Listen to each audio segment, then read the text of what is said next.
हर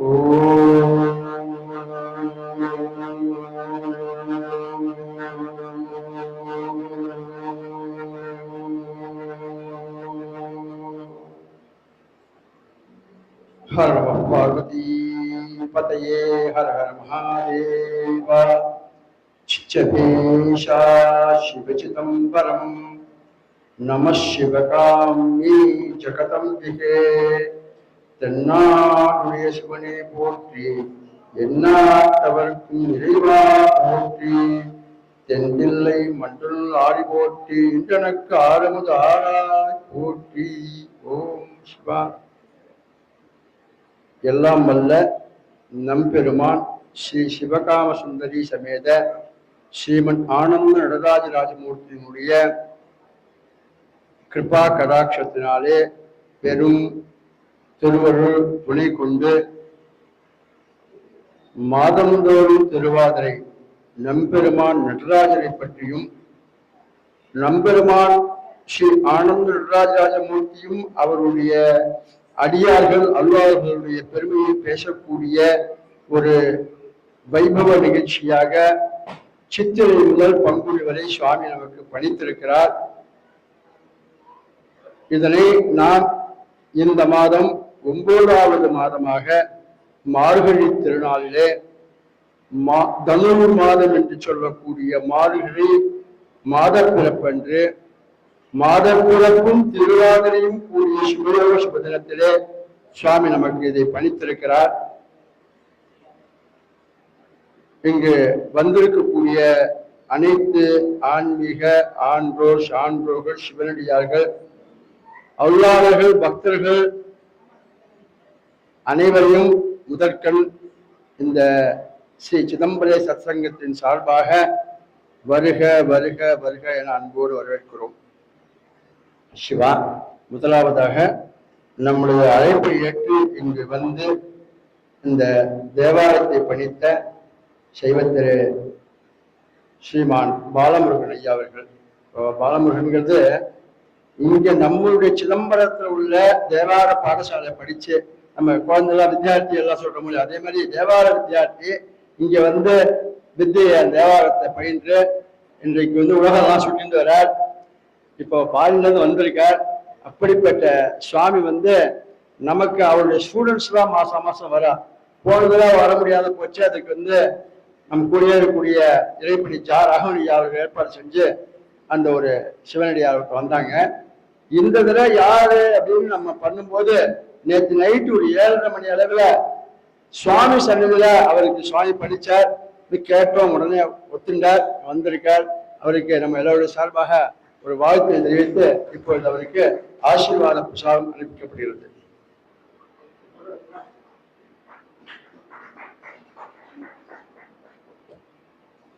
அடுத்ததாக இன்றைய சொற்பொழிவுடைய சிறப்பு அழைப்பாளராக இருக்கக்கூடிய அவரை பற்றி ஒரு அறிமுக உரை.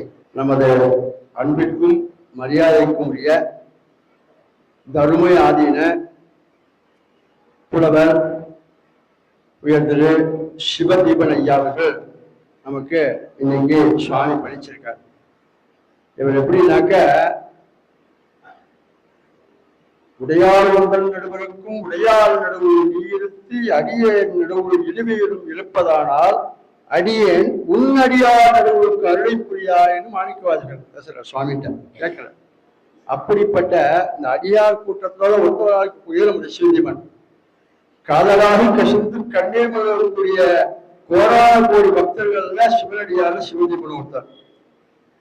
ஆகும்னா ஓடி வந்து நடராஜாட்ட இங்கேயே சுத்தி வந்தார்.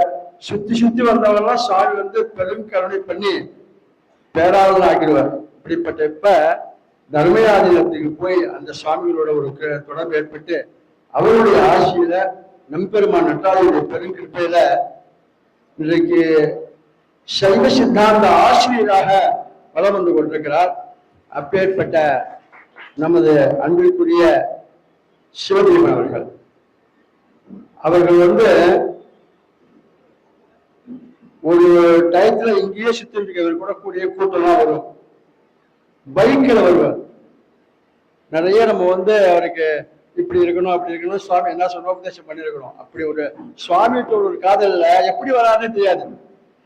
நிறைய சோதனைகள்லாம் சுவாமி பண்ணி இன்னைக்கு வந்து அவர் எப்படி இப்படி எப்படி ஆசிரியர் ஒரு நெறிப்படுத்தி சுவாமி இல்லத்துல ஈடுபட வச்சு சுபுத்திரனையும் கிருப பண்ணி அந்த சுபுத்திரனோட தம்பதி சமேதரா அம்மாவோட வந்திருக்காங்க. அப்பேற்பட்ட சிவதீபன் மேல் மேல எல்லா சௌக்கத்தோட இருக்கணும்னு எல்லாம் வல்ல நம்பருமான முதல்ல பிரார்த்தனை பண்றோம். இன்றைய தலைப்பு வழக்கப்படி நடராஜருடைய பெருமையை பேசுறோம், அதோடு அல்லாவுடைய பெருமையை பேசுறோம். அப்படிப்பட்ட இன்றைக்கு வந்து என்ன தலைப்பு சுவாமி படிச்சிருக்காருன்னா ஸ்ரீ ஆனந்த நடராஜமூர்த்தியும் சுந்தரமூர்த்தி சுவாமி நாயன்மார்கள். இதுல என்னன்னாக்க ஒரு ஆப்டா சுவாமி செலக்ட் பண்ணி ஒரு ஆளை வச்சிருக்காரு.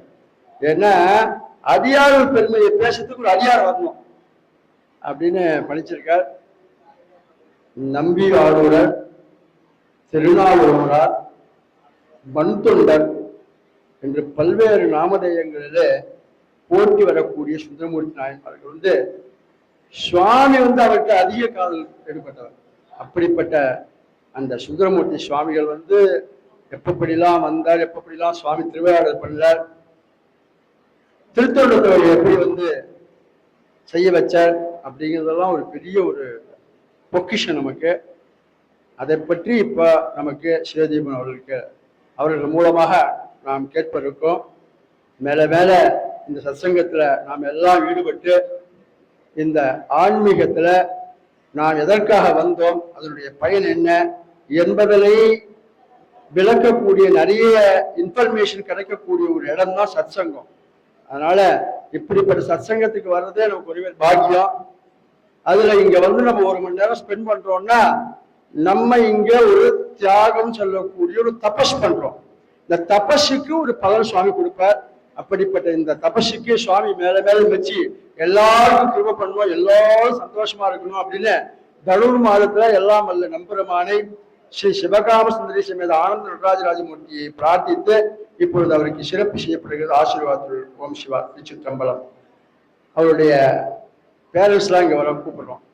இன் அடிஷன் அடுத்த இன்ஃபர்மேஷன் என்னன்னு சொன்னாக்க ஆகாஷா அவார்ட்ஸ் அப்படின்னு சொல்லி திருவாளர் அருணாச்சலம் ஐயா, திரு ராகவன் ஐயா, திரு அருள் சார், இதுல நிறைய அமைப்புகள்லாம் சேர்ந்து நம்ம திருவாரூர் சொற்பொழிவு ஆரம்பிச்ச உடனே அவங்க சொன்னாங்க நம்ம எல்லாம் சேர்ந்து நடத்தணும், எங்களுடைய பங்கு இது இருக்கணும், அவார்ட்ஸ் நம்ம வந்து எல்லாரும் ஊக்குவிக்க கொடுக்குறோம். திருவாரூர் சொற்பொழிவுகளுக்கும் ஒவ்வொரு மாதம் வரக்கூடியவங்களுக்கும் நாம் அந்த அவார்டை பண்ணிடலாம் அப்படின்னு சொன்னாங்க. ஸோ அந்த ஆகாஷ அவார்ட் சார்பாகவும் நம்மளுடைய மரியாதை சிறப்பு செய்த பிறகு அவர்களுடைய சிறப்பை ஒரு வாழ்வுடன் கூடிய ஒரு அவார்ட்ஸ் டைட்டில் கொடுக்கிறார்கள். அதனையும் ஐயா அவர்கள் பெற்றுக்கொண்டு தொடர்ந்து இறைவனை பற்றி சிந்தித்து சொற்பொழிவு நிகழ்த்த அன்போடு அழைக்கிறோம். முதலாவதாக சிறப்பு ஆசீர்வாதம்.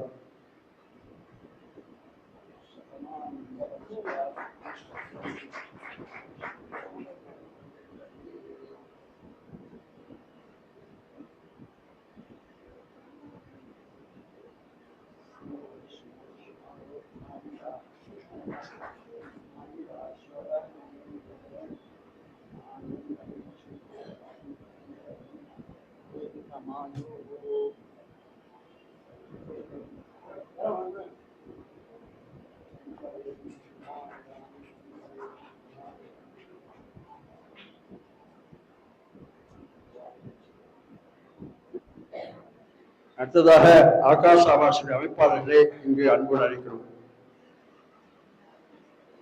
இதுல நமக்கு திருவாளர் ஜா ராகவனி அவர்கள் இதே மாதிரி ஒரு சத்சங்க நிகழ்ச்சிகளுக்கெல்லாம் தொடர்ந்து ஊக்குவித்து நம்ம அவருடைய ஃபாலோயர், அதனால அவர் இன்னைக்கு வந்திருக்கார், அவரையும் அழைக்கிறோம். அருள் சார் வந்திருக்காங்க, அவரையும் அழைக்கிறோம். தொடர்ந்து இந்த நிகழ்ச்சிக்கு எங்களுக்கும் ஒரு வாய்ப்பளித்த சத்சங்கத்துக்கு ஆகாஷா அவார்ட் சார்பாக நன்றியை தெரிவித்துக் கொள்கிறோம்.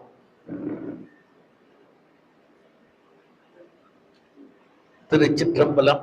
ஸ்ரீ ஸ்ரீ மகாபரிமா சத்சங்கம் சிதம்பரம், ஆகாஷா அவார்ட் சிதம்பரம், ஸ்ரீ வித்யா பாலாபீடம் சிதம்பரம், ஸ்ரீ சிதம்பரேஸ்வர சத்சங்கம் சிதம்பரம், இணைந்து வழங்கும் தில்லை ஸ்ரீ ஆனந்த நடராஜரின் ஆருத்ரா நட்சத்திர ஆன்மீக சொற்பொழிவு நிகழ்வில் சைவ நெறி சுடர் செம்மல் தருமை ஆதீன புலவர் அவர்களுக்கு சைவ நெறி சுடர் என்கிற செம்மல் என்கிற விருது வழங்கப்படுகிறது.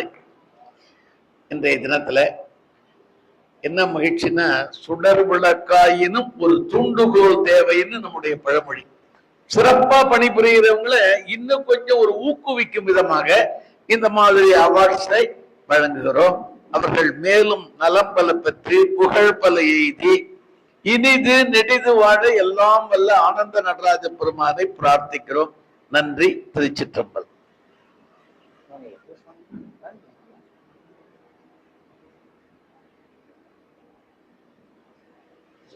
அகலோகம் எல்லாம் அடியவர்கள் தற்சூழ புகலோகம் உண்டென்று புகுமிடம் நீ தேடாதே.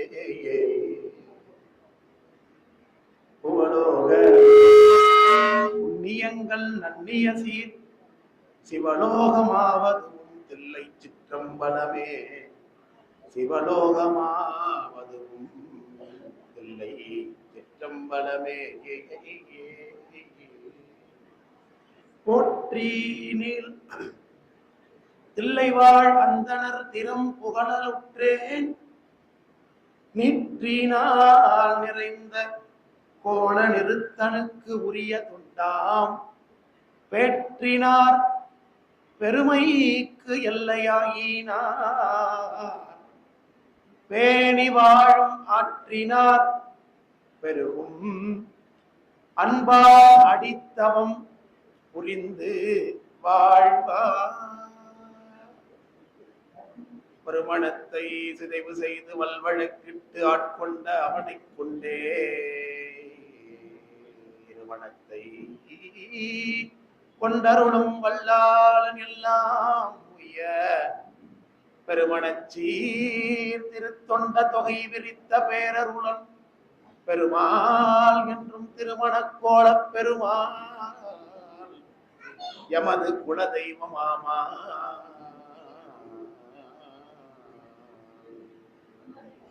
திருச்சிற்றம்பலம். நெஞ்சில் குடியிருக்கும் தில்லை கூத்தன் திருமணத்தை சிந்திக்கின்றோம். திரு கைலாய பரம்பரை மேன்மைகள் சைவ ஆதீன படமாலை கொண்டிருக்கும் திரு தரோபுராதீனம் பிரபகா சன்னிதானம் எழுந்திருக்கும் திக்கு நோக்கி வணங்கி வருகின்றேன். சிதம்பரேச சத்சங்கம் என்கின்ற ஒரு ஞான வேள்வியை நிகழ்த்தக்கூடிய அமைப்பினை முன்னின்று நடத்தி கொண்டிருக்கக்கூடிய நம்மையும் ஒரு பொருளாக்கி நைச்சுவியை ஏற்றுவித்து அழுது பார்க்கக்கூடிய தீட்சிதர் ஐயா அவர்களையும் அவர் சார்ந்த இந்த அமைப்பிலே உறுதுணையாக இருக்கக்கூடிய அத்தனை அன்பர்களையும் இங்கு கூடியிருக்கக்கூடிய திருநீற்று சார்புடைய அடியார் மக்கள் அனைவரு திருவடையும் வணங்கி மகிழ்கின்றேன். அடியனுக்கு பூதியணி சாதனத்தார் முன்பு போற்ற பெறாதவன் ஆயினும் நம்மையும் ஒரு பொருளாக்கி நாய்ச்சிவிகை ஏற்றுவித்த அம்மையனுக்கு அருளியவாறு அருள்வார் அச்சோவே என்று சைவனரி சுடர் என்று விருதினை வழங்கி அழகு பார்த்திருக்கக்கூடிய ஆகாஷ் விருது அமைப்பினருக்கும் எமது மனமார்ந்த நன்றியை தெரிவித்துக் கொள்ளுகின்றேன். கொடுத்த விருதிற்கு தகுதி இருக்கிறதா என்று அடியனுக்கு தெரியவில்லை. ஆனால் தகுதிப்படுத்திக் கொள்வதற்கு நம்முடைய ஒருவராலே முயற்சி செய்கின்றோம் என்பதை தெரிவித்துக் கொள்ளுகின்றேன். கொஞ்சம் எப்போ அடிக்கிறீங்க, கொஞ்சம் எப்போ முறைங்க.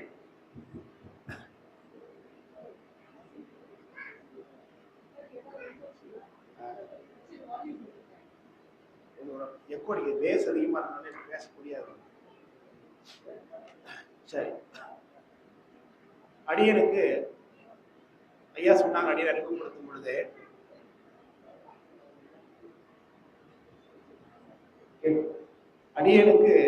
அடியனை அறிமுகப்படுத்தும் பொழுதே நடராஜா நம்ம எப்படி ஆட்கொண்டிருந்தார் என்று எல்லாம் ஐயா சொன்னாங்க. இந்த சிதம்பரம் என்பது இறைவன் ஞானாகாச பெருமானாக தன்னுடைய சொரூப லட்சணத்தை வெளிப்படுத்திக் கொண்டிருக்கக்கூடிய ஒரு கஷேத்திரமாக விளங்கிக் கொண்டிருக்கிறது. சைவ சமயத்தினுடைய தலைமை பீடமாக சிவராஜ தானியாக இந்த சிதம்பரம் விளங்கிக் கொண்டிருக்கிறது. அம்பரம் என்றாலே ஆகாசம் என்று பொருள். சித்து அப்படின்னா அறிவு என்று பொருள்.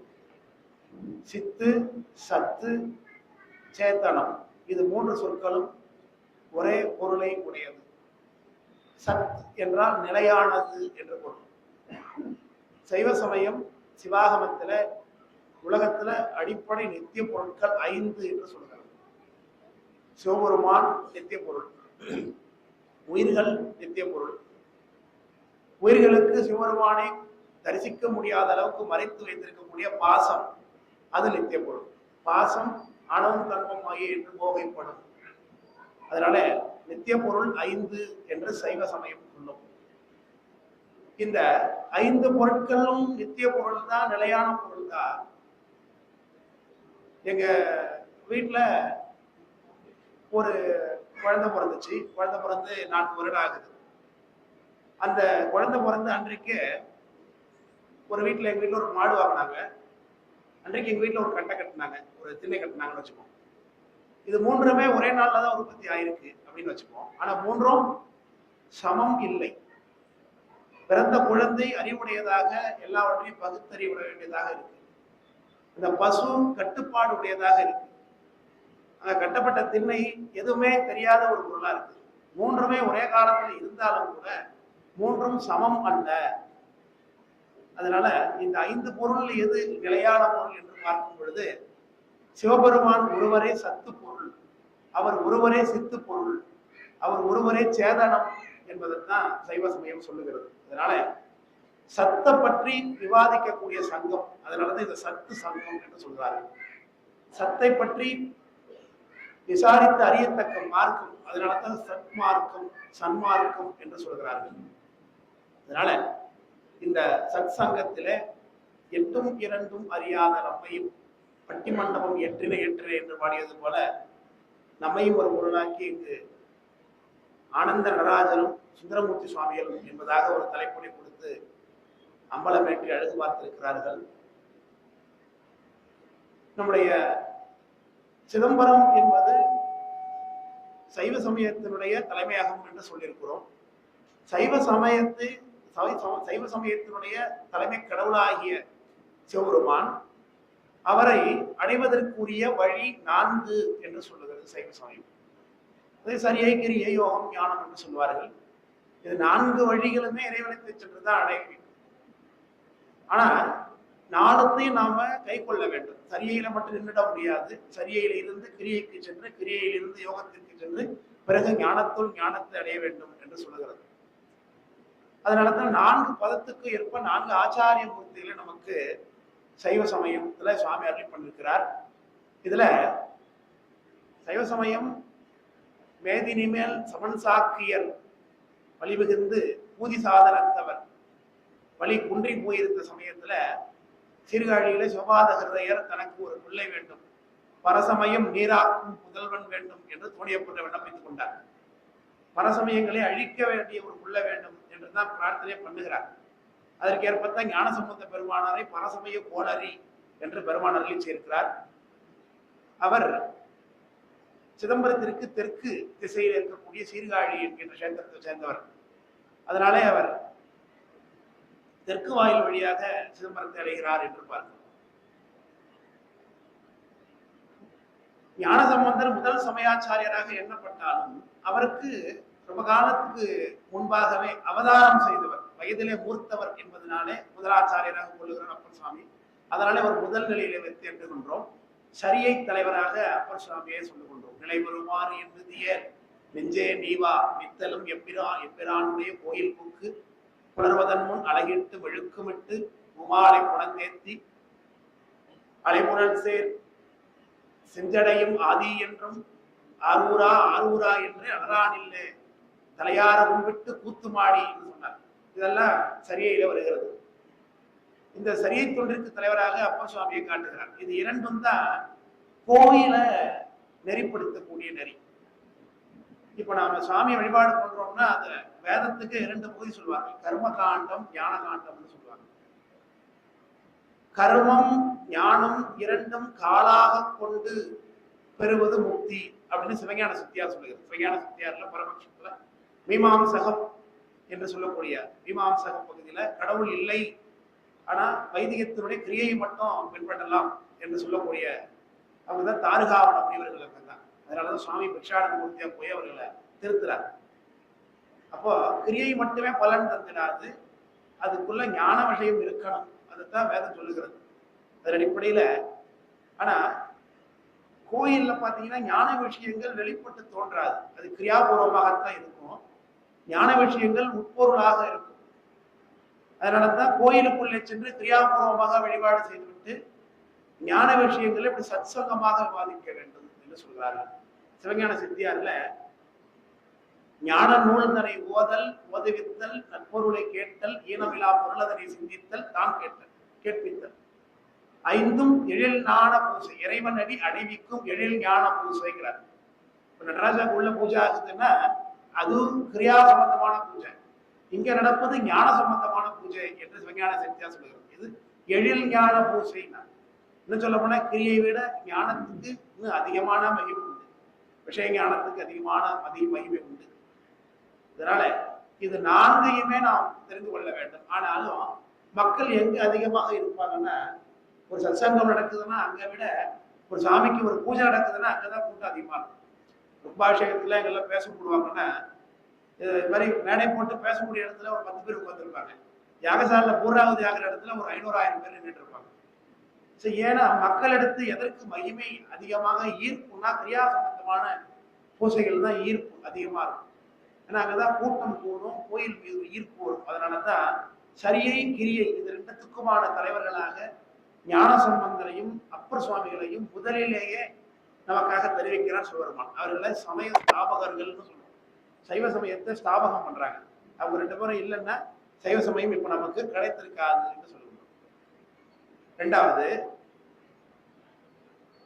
சிவ வழிபாடு என்பது சிவ வழிபாடு மட்டுமாக நிறைந்து விடாது. வடமாட கோயில் பகவர்க்கு ஒன்றியில் அது நடமாட கோயில் நம்பர்க்கு அங்கு ஆகா.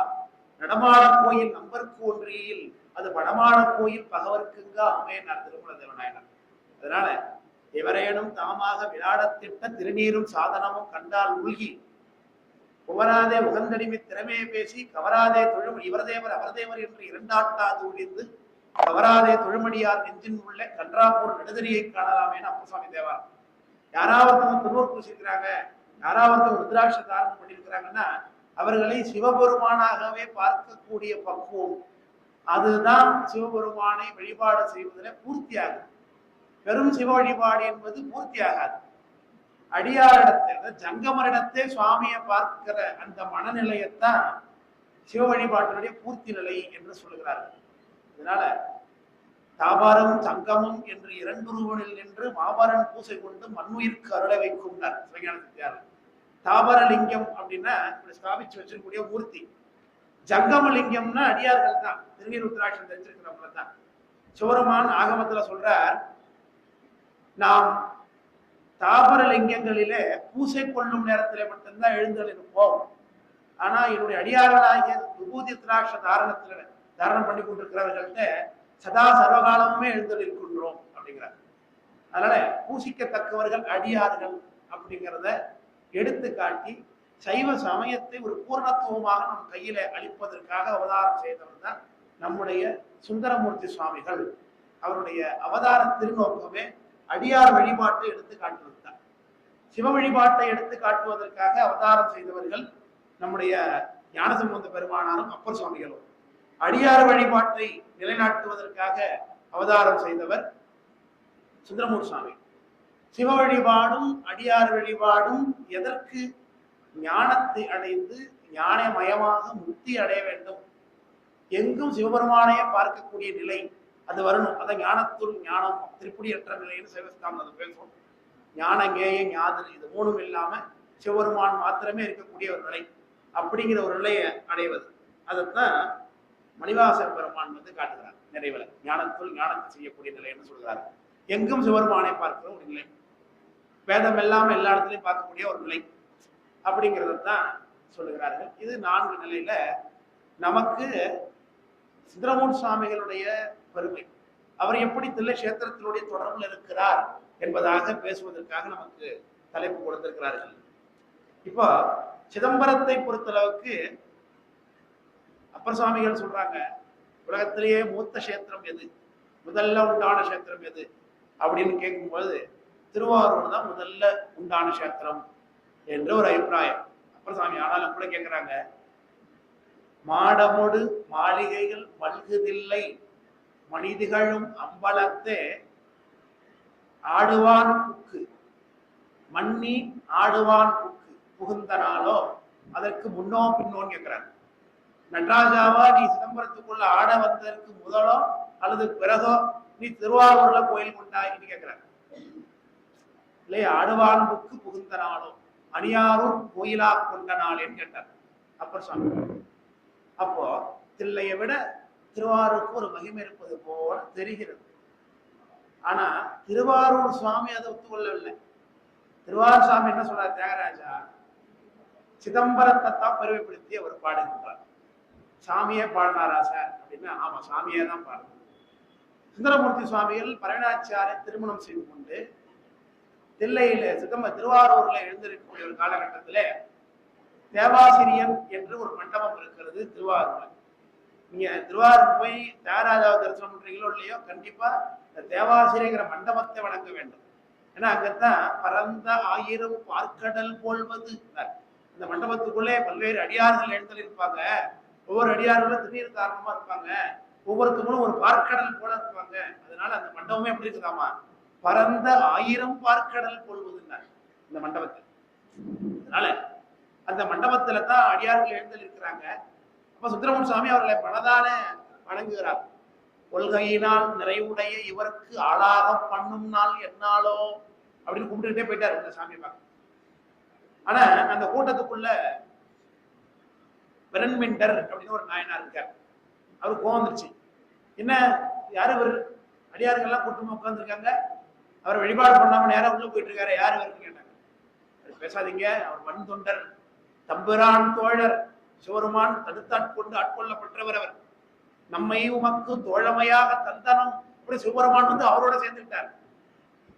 அது உண்மைக்கு நீ நானும் ஃப்ரெண்டு அப்படின்னு சொல்றதுன்னா நமக்கு தான் மகிமை. நீ நானும் ஃப்ரெண்டு. இனிமேல நான் உனக்கு ஃப்ரெண்டுன்னா யாருக்கு ஃப்ரெண்ட் ஆகணும், நாம அவருக்கு போய் ஃப்ரெண்ட் ஆகணும், அவருதான் பெரிய ஆள். அப்படி சிவபெருமான் நம்மை உமக்கு தோழமையாக தந்தனம்னு சிவபெருமான் சொல்றாரு. அப்போ நான் தான் உனக்கு ஃப்ரெண்ட். அப்பேற்பட்ட ஒரு ஃப்ரெண்டா இருக்கக்கூடிய சுந்தரமூர்த்தி சுவாமிகளை இவர் யார் அப்படின்னு கேட்டார். தம்பரான் தோழர் வன்தொண்டர். என்ன யாரா இருந்தா என்ன, சிவனடியார்கள் கூட்டமா உட்கார்ந்துருக்கிறாங்க, விழுந்து ஒரு நமஸ்காரம் பண்ணாம உள்ள போயிட்டு இருக்கார் அப்படின்னாங்க. இல்ல இல்ல, சிவருமானோட இணக்கத்தை பரிபூர்ணமா பெற்றவர். ஓ, அடியார கும்பிடாத சுந்தரமூர்த்தி சுவாமி புறகு, சுந்தரர் புறகு. அப்படிப்பட்ட சுந்தரனை ஆதரிச்சா அந்த திருவாரூர் சுவாமியும் புறகுன்னார். சைவ சமயம் எவ்வளவு சுதந்திரம் கொடுக்குது பாருங்க அடியார்களுக்கு. சமயத்துக்கு கடவுளாகி அடையத்தக்க பெருமானையே சமயத்தொட்டு விளக்கி வைக்கிறாங்க அடியார். பிரஷ்டம் பண்றாங்க, சாமியே பிரஷ்டம் பண்ணி வைக்கிறாங்க அடியார். அப்பேற்பட்ட சுதந்திரத்தை சாமி கொடுக்கிறார் பாருங்க. அப்போ ஏன்னா சங்கம் தான், அது சத் சங்கம் தான். கூட்டத்துல இருந்து சாமியை விளக்கி வைக்கிறாங்க. சாமி எங்க இருப்பாரு, அதான் ஐயா சொன்னாங்க திருக்கத்துல, அடியேன் உந்தன் அடியார் நடுவுள் இருக்கும் அருளை புரியாய். மணிவாச பெருமான் என்ன கேட்கிறார், மணிவாச பெருமானை விட ஞானம் உடையவங்க யாரு இருக்கு உலகத்துல? தில்லை கோயிலையே நம்ம காப்பாத்தி கொடுத்தவங்களே அவங்க தான். ஆயிரங்கால் மண்டலத்துக்குள்ள உள்ள போனீங்கன்னா மேல விதானத்துல ஓவியங்கள்லாம் திட்டிருப்பாங்க. பௌத்தர்கள்லாம் எப்படி வாதம் பண்ண வந்தாங்க, மணிவாச பெருமான் எப்படி வாதத்துல வென்று தில்லை கோயில காப்பாத்தி கொடுக்குறாங்க, பிறகு சொல்லுகின்றேன். அப்பேற்பட்ட பெருமானார் அவரே என்ன கேட்கிறார், நாடகத்தால் உன் அடியார் போல் நடித்து நான் நடுவே வீடகத்தே புகுந்திடுவான் மிக பெரிதும் வரைகின்றேன். உன் அடியார போல நான் நடிச்சு உன்னை ஏமாத்தி உன் முத்தி வாங்கிடுவோன்ட்டாங்கிறார். உன்னை ஏமாத்துக்கு ஒரே வழி என்ன, துருவ ருத்ராட்சம் தான். அப்படிமா சுவாமசுந்தரி அந்த அடியார்கள் சொல்லிப்பாங்க. நடராஜ கோயிலுக்குள்ள நுழையும் பொழுது துருவ ருத்ராட்சம் தரிக்காம உள்ள போனா சாமியுடைய பொத்தி பாருங்க, அண்ணன் கையை மறைச்சு பாரு அம்பாத்த போன்னு. அம்பாள் பயங்கரமா கோபம் வரும். அம்பாள் என்ன தகுதி இருக்கு நீங்க வந்து நின்றுட்டு இருக்க அப்படின்னு கேட்பாள் அம்பாள். அதனால என்ன தகுதி இருக்குன்னா திருநீர் உத்திராட்சம் பூசி விட்டுருக்கோங்க, அந்த ஒரு தகுதி போதாதா உள்ள போறதுக்கு அப்படிங்கிறதோட அப்படி சொல்லுவாங்க. அதனால அந்த சாதனம், அந்த சாதனத்தை அடைந்து கொண்டிருக்கக்கூடிய அடியார்கள் திருக்கூட்டத்துலதான் சுவாமி எப்பொழுது இருப்பார் என்பதை எடுத்து காட்ட வந்தவர் தான் இந்த சுந்தரமூர்த்தி சுவாமியார். உடனே உள்ள போய் சாமிகிட்ட பிரார்த்தனை பண்றார். திருவாரூர் சுவாமிகிட்ட, பெருமானே என்னை திட்டுறாங்க, எப்படி என்ன பண்றதுன்னு கேட்டார். போய் அவங்கள பாடுட்டார். தியாகராஜா உள்ள இருந்து புட்டிடகுண்டத்து புண்ணியம் சொல்லுகிறது, அவர்களை சென்று பாடு அப்படின்னார். சுவாமி உன்னுடைய பெருமை எனக்கு தெரியும், நான் பாட முடியும். ஆனா உன்னை கும்பிடுகிறார்களே அடியார்கள், திருநீர் உத்திராட்ச தாரணம் பண்ணி கொண்டிருக்கிறார்களே, அவர்கள் ஒவ்வொருத்தவங்களும் ஒவ்வொரு மாதிரி இருப்பாங்க, ஒவ்வொருத்தவங்களும் ஒரு பெருமை இருக்கு, நான் எப்படி பாடுவது கேட்டார். அவர்களை போய் பாடு, பெருமையால் தம்மை ஒப்பார், வேணலார் எம்மை பெற்றார், இருமையும் கடந்து நின்றார், எவரை நீ அடைவாயினார். சாமி அந்த அடியார்களை போய் நீ அடைத்து பாடுனார். எப்படி பாடுவதுன்னு கேட்டார். தில்லைவாழ் அந்தனர் தம் அடியார்க்கும் அடியேன்னு போய் பாடுனார். சாமி யாரு சொன்னா? அப்பர் சாமி என்ன கேட்டார்? மாட மாளிகைகள் மனிதர்களும் அம்பலத்தை ஆடுவாவுக்கு அடைந்த நாளும் முன்னோம் பின்வானார். நீ நடராஜாவா சிதம்பரத்துல ஆடுறதுக்கு முன்னாடியா திருவாரூர் கோயில் கொண்டேன்னு கேட்டார். ஆனா திருவாரூர் சாமி என்ன சொன்னார்? தில்லைவாழ் அந்தனர் அடியார், தில்லைவாழ்னு பாடுன்னு சொல்லியிருக்கலாம், தில்லைன்னு பாட சொல்லி எடுத்து கொடுத்துருக்கலாம். ஏன்னா சுந்தரம சேக்கரார் சாமிக்கு உலகலாம் தான் எடுத்து கொடுத்தார் நடராஜா. உலகலாம் அப்படின்னா ஒரே வார்த்தை தான். ஆனா தியாகராஜா என்ன பண்றாரு? தில்லை வாழ் அந்தனர் தம் அடியாருக்கும் அடியேன், இத்தனை வார்த்தை முழுமையாக சொல்றார். அந்த வார்த்தை யார் சொன்ன? சாமியே சொல்றார். தில்லைவாழ் அந்தனருக்கு நாம் அடியோம் எடுத்துக்காங்க. அதனால சாமி சேக்கரார் சொல்லி பின்னாடி வந்து விரிக்கிறார். இந்த தீட்சிதர் தில்லைவாழ் அந்தனோட பெருமையை எப்படி சொல்றது? நல்ல ஒரு விஷயத்தை புரிஞ்சுக்கணும். பெரிய புராணத்துல பலவிதமான அடியார்களுடைய பெருமை சொல்லும் பொழுதுலாம் அவர் பாட்டுக்கு ஆரம்பிப்பார் சேக்கரார் சாமி. 2 இடத்துலதான் நாயன் எந்த சரித்திரம் சொல்லப்படுகிறதோ அந்த சரித்திரத்துல சொல்லப்பட்ட நாயன்மார் பேரை சொல்லி ஆரம்பிக்கிறார். அது திருநாவுக்கரசு பெருமானுக்கு இருக்குது. திருநாவுக்கரசுவலர் திருத்தொண்டின் அப்படின்னார். எடுக்கும் பொழுது திருநாவுக்கரசுன்னு தொடங்கி பேருலகின் ஒரு நாளுக்கு உரை செய்ய ஒண்ணாமையும் வராதுன்னு திருநாவுக்கரசு அப்பர் சாமியோட புராணம் சொல்லும் பொழுது தொடங்கும் போது திருநாவுக்கரசுன்னு தொடங்குறார். அதுக்கு அடுத்தது அடியனுக்கு தெரிஞ்சு ஒரு புராணத்தை அந்த புராணத்துக்குரியவர்களுடைய பெயரான தொடங்குவது தில்லைவாழந்தனுடைய புராணத்தை. திருநாவுக்கரசுன்னு பேர திருநாவுக்கரசுன்னார். அப்ப கூட போற்றி திருநாவுக்கரசுன்னு தொடங்கல சேக்கரார் சாமி. தில்லைவாழந்தர்களை தொடங்கும் பொழுதுதான் போற்றி நீல் தில்லைவாழ் அந்தனர் திறம் புகழலுற்றே அப்படின்னு ஆரம்பிக்கிறார் சேக்கரார். அந்த திருக்கூட்டத்துல முதன்மையாக இருக்கக்கூடியவர்களாகவே இந்த தில்லையில சாமியை தொட்டு பூசிக்கக்கூடிய, அதனாலதான் சொன்னார் பேற்றினார் வறுமைக்கு எல்லையாயினார் அப்படின்னார். செம்மையே முதல்வனாரை இம்மையே பற்று வாழ்வார் இனிப்பெரும் பேரொன்று இல்லார் அப்படின்லாம் சேக்கரார் சாமி போகிறார். அதுல சொன்னார் இவங்களுடைய பெருமையை நான் எப்படிப்பா சொல்றது? தில்லைவாழந்தன புராணம் 12 பாட்டு பெரிய புராணத்துல எல்லாம் சொல்லிக்கிட்டே வராரு. இவங்க எப்படி சுவாமிக்கு தொண்டு செய்யறாங்க, அவங்க விருப்பப்பட்டது மாதிரி அவங்க தொண்டு செய்வாங்க அப்படி எல்லாம் சொல்லிக்கிட்டே வந்து கடைசியில ஒரு கன்க்ளூட் பண்றாரு. சரி இவ்வளவும் வேணாம் விட்டுருவோம், ஒரே ஒரு பெருமை சொல்றேன் இவ்வளவு பத்தி அப்படின்னு ஆரம்பிக்கிறார். இன்றைவர் பெருமையெல்லாம் இயம்பலாம் எல்லைத்தாமோ. இவங்க பெருமையெல்லாம் சொல்லலாம், ஆனா சொல்லி முடிக்க முடியுமா? இன்றைவர் பெருமையெல்லாம் இயம்பலாம் எல்லைத்தாமோ. தென் தமிழ் பயனாய் வைந்த திருத்தொண்ட தொகை முன்பாட, திருத்தொண்ட தொகை பாடுவதற்கு முன்னாடி இப்போ அப்படின்னு அர்த்தம். முன்பாட அன்று வன்தொண்டர் தம்மை அருடைய ஆரூர் அண்ணல் நருத. வன்தொண்டராய சுந்தரமூர்த்தி சுவாமிக்கு அடியெடுத்து கொடுத்தவராய ஆரூர் சாமி முன் திரு வாக்கால் கோத்த முதல் பொருள் தானார் என்றாங்க. முதல் அந்த பாட்டுல முதல் பாட்டா முதல் வாக்கா வச்சார் தில்லைவாழந்தனது மடியார்க்க முடியும்.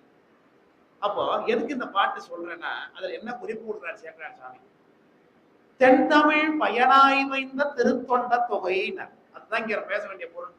திருத்தொண்ட தொகை என்கின்ற அந்த பதிகத்தை அருளி பண்ணுவது தான் சுந்தரமூர்த்தி சுவாமிகளுடைய அவதார திருநோக்கம். 4 சமயாச்சாரியர்களுக்கும் 4 நோக்கங்கள் காட்டப்பட்டிருக்கிறது. அதுல ஞானசம்பந்தருடைய அவதார திருநோக்கம் எங்க நிறைவேறுகிறதுனா மதுரையில நிறைவேறுகிறது. அவருடைய 12 வயதுல, சாமி 16 வயது வாழ்ந்தாங்க உலகத்துல. 12 வயதுல மதுரையில நின்றசீர் நெடுமாற பாண்டிய நாயனாரை சைவ சமயத்துக்கு திருப்புவதுதான் ஞானசம்பந்தருடைய அவதார திருநோக்கம். அதுக்கு பிறகு அதே போல அப்பர் சுவாமிக்கு பல்லவ அரசர் 1ஆம் மகேந்திரவர்ம பல்லவருக்கு பேர், அவரை சைவ சமயத்துக்கு திருப்பது, அதுதான் அப்பர் சுவாமியினுடைய அவதார திருநோக்கம். சுந்தரமூர்த்தி சுவாமியுடைய அவதார திருநோக்கம் என்ன? திருத்தொண்ட தொகை கொடுப்பது. என தொடக்கத்தில் சொன்னேன், சிவ வழிபாடு என்பது ஸ்தாபகம். அது எப்ப பூர்த்தி ஆகுது? அடியார் வழிபாடு ஆகும் போதுதான் பூர்த்தி ஆகும். அது செய்யறதுக்காக, தொகுத்து காட்டுவதற்காக எங்கு பார்த்தாலும் விரைவி கிடக்கக்கூடிய 72 அடியார்களை தொகுத்து இன்டகிரேட் பண்றார். அதான் தொகுப்புன்னா. அந்த இன்டகிரேஷன் அதைத்தான் திருத்தொண்ட தொகை அப்படிங்கிறார். இவங்கெல்லாம் வாழ்ந்தபடியார் திருநீலகண்டத்து குயவனார்க்கடியே. அங்கேயும் முதல்ல வருது சிதம்பரம் தான். நீலகண்ட குயவனாயினார் சிதம்பரத்தை சேர்ந்தார் தான். நிறைவுல மன்னிய சீர்மறைனா அவன் என்ற ஒரு பூசல் பரிவளையார் மாணிக்கும் நேசனுக்கும் அடியே தென்னவனாய் உலகாண்ட செங்கனார்க்கடியே திருநீலகண்டத்து பாணனார்க்கடியே முடிச்சார். அவ்வளவுதான். சுந்தரமூர்த்தி சுவாமி 60 தனியடியார்கள் தான் பாடுறார். தலைவாழந்தவர்கள் 30 பொய்யடிமை இல்லாத புலவர்கள், அப்புறம் பரமனைய பாடுவார் சிறக்கும். அதுல வரக்கூடிய ஒரு 7 பேர், மொத்தமா 9 பேர் கூட்டத்தார். இதுல நாயன்மார்கள் 9 பேர் கூட்டத்தார். திரிகாலமும் இருப்பாங்க. அவங்க சுந்தரமூர்த்தி சுவாமிக்கு முன்னாடியும் தலைவாழ்ந்தவர்கள் இருந்தாங்க, அவர் காலத்துல இருந்தாங்க, இப்பவும் இருக்கிறாங்க. அதே மாதிரி இந்த கூட்டம் புழுநீர் பூசிய முனிவர், பத்தராய் முனிவர், பரமனைய பாடுவார், இவங்கெல்லாம் எப்போது இருக்கிறவங்க. தனியடியார்கள்னா சுந்தரமூர்த்தி சுவாமி காலத்திலையும் அவருக்கு முன்பாகவும் வாழ்ந்தவர்கள் அர்த்தம். அதுல 60 பேரை லிஸ்ட் அவுட் பண்றார் சுந்தரமூர்த்தி சுவாமி. அதுல திருநீலகண்டத்துல தொடங்கி திருநீலகண்டத்தை நிறைவு பண்றார். அதுதான் திருத்தொண்ட தொகையினுடைய தெய்வீகமான அமைப்பு. தலைவாழ்ந்தவர்கள் தொகையடியார்கள். அதுல தனியடியார் முதல்ல யார் ஆரம்பிக்கிறார்? திருநீலகண்டத்து குயவனார்க்கடியேன்னு ஆரம்பிச்சு நிறைவுல மன்னியசீர் தர்க்கத்துல திருநீலகண்டத்து பணனார்க்கடியேன்னு முடிச்சிட்டார். திருநீலகண்டத்துக்குள்ளத்தான் நம்ம எல்லாரும் காக்கப்பட்டு கொண்டிருக்கிறோம் அப்படின்னு அர்த்தம். அப்ப சாமி அழகா பாடுவாங்க. அதை செய் நின்ற நீளம் மலர்கின்ற தில்லை சிற்றம்பலவன் மை நின்று எரியும் நெய் நின்று எரியும் விளக்கு ஒத்த நீளமணிமிடற்றன் அப்படின்னார். நெய் நின்று எரியும் விளக்கு ஒத்த அப்படி நீலகண்டம். அதனால எவ்விடத்தும் காப்பது கண்டம் என்றேனாலதான் திருநீலகண்டம் அப்படின்னா எப்போதும் அதுதான் நம்மளை காப்பது. இந்த இடத்துலவே அந்த திருநீலகண்டமே நம்ம காப்பு, அந்த அடியார் வழிபாடு நம்ம காப்பு என்பதை காட்டுவதை சூக்ஷ்மமா சொல்லத்தான் அப்படி சாமி திருநீலகண்டத்துல நிறைவு பண்ணார்னு பார்க்கணும். அப்புறமேலுக்கு பின்னாடி அந்த தொகை நூலை விரித்து வகையாக பாடல் நம்பியாண்டர் நம்பிகள் அந்த நிறைவு பாடல் எடுத்து பார்க்கிறார். மன்னிய சீர் மறைநாவன் என்ற ஒரு பூசல் விரிவலையார் மாணிக்கும் நேசருக்கும் அடியேன் தென்னவனாய் உலகாண்ட செங்கார்க்கடியேன் திருநீலகண்டத்து பாணனார்க்கடியேன் என்னவனாம் அரணடியே அடைந்திட்ட சடையன்.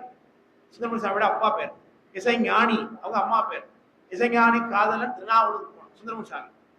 இந்த எல்லா பேரையும் சேர்த்து 63 தொகையடியார்களாக வைக்கிறார், வச்சு பாடலாம். அப்பதான் 72 பேரா ஆகுறாங்க நாயன்மார்கள். அப்ப கூட அது வகை நூலாக சிறியதா பிறகுதான் பெரிய புராணத்துல அதை விரித்து பாடுகின்றார் நம்முடைய சேக்கரார் சுவாமிகள் என்று பார்க்கணும். 72 நாயன்மார்கள். அப்படி எங்கும் பரவி இருக்கக்கூடிய இந்த நாயன்மார்களை பத்தி பேசும்பொழுது, திருத்தொண்ட தொகை அருளிய வரலாற்றை பத்தி பேசும்பொழுது பாத்தீங்கன்னா சுந்தரமூர்த்தி சுவாமி தான் பாடுறார். ஆனா சுந்தரமூர்த்தி சுவாமிக்கே அந்த பாட்டுல இடம்பெற்ற 2 பேர் சமகாலத்துல வாழ்ந்தவங்கள அந்த பாட்டு பாடும் பொழுது அறிமுகமே கிடையாது. அத பிறகுதான் அவங்களே பார்க்கிறாங்க.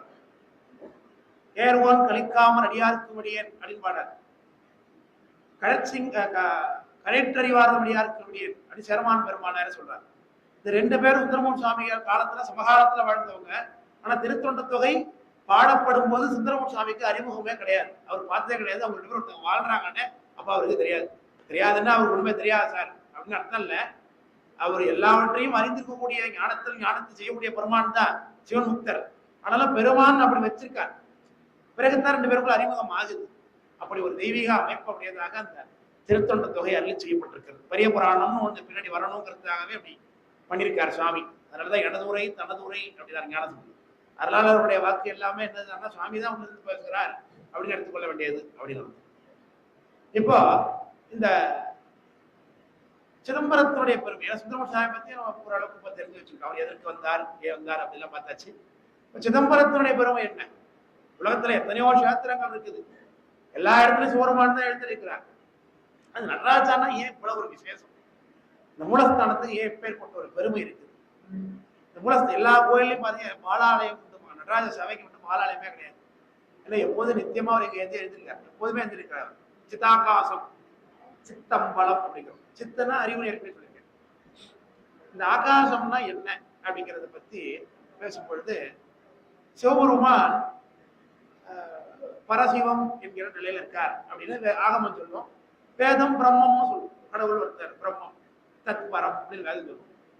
அதை நம்மளால புரிந்து கொள்ள முடியாது என்பதனாலதான் சுவாமி ஆகமத்தை சிறப்பாக கொடுத்தார் அப்படிங்கிறாங்க. போரும் வேதாந்தம் என்னும் உச்சியில் பழுத்த ஆராயின்ப அருங்கனி பிடிந்த சாரம் கொண்ட சைவ சித்தாந்த தேனமுது அறிந்தினர் சிலரேனார் சுவாமி. வேதம் என்னும் பாதவம் வளர்த்தனை பாதவம் அதனில் படுமையும் பலவே. ஒரு மரம், வேதங்கிறது ஒரு மரம். இந்த மரத்துல நிறைய பயன் கிடைக்கும். பட்டையும் அதுல பயன் எடுத்துக்கலாம், இலையும் அதை பயனா எடுத்துக்கலாம், அதுல காய்க்கிற காய்களையும் பயனா எடுத்துக்கலாம், அதுல இருக்கக்கூடிய ஒரு பிஞ்சையும் பயனா எடுத்துக்கலாம், பூவையும் பயனா எடுத்துக்கலாம், பழத்தையும் பயனா எடுத்துக்கலாம். இப்படி அறுவகை பயன் வேதத்துல இருக்குது. அறுவகை சமயம்னா இப்படி இலை கொண்டு வந்தனர் இலை உரி, தளிர் கொண்டு வந்தனர் தளி உரி, அருங்கோடு காய் பிஞ்சு அருங்காயன் விரும்பினர் கொண்டு வந்தனர் பலரே.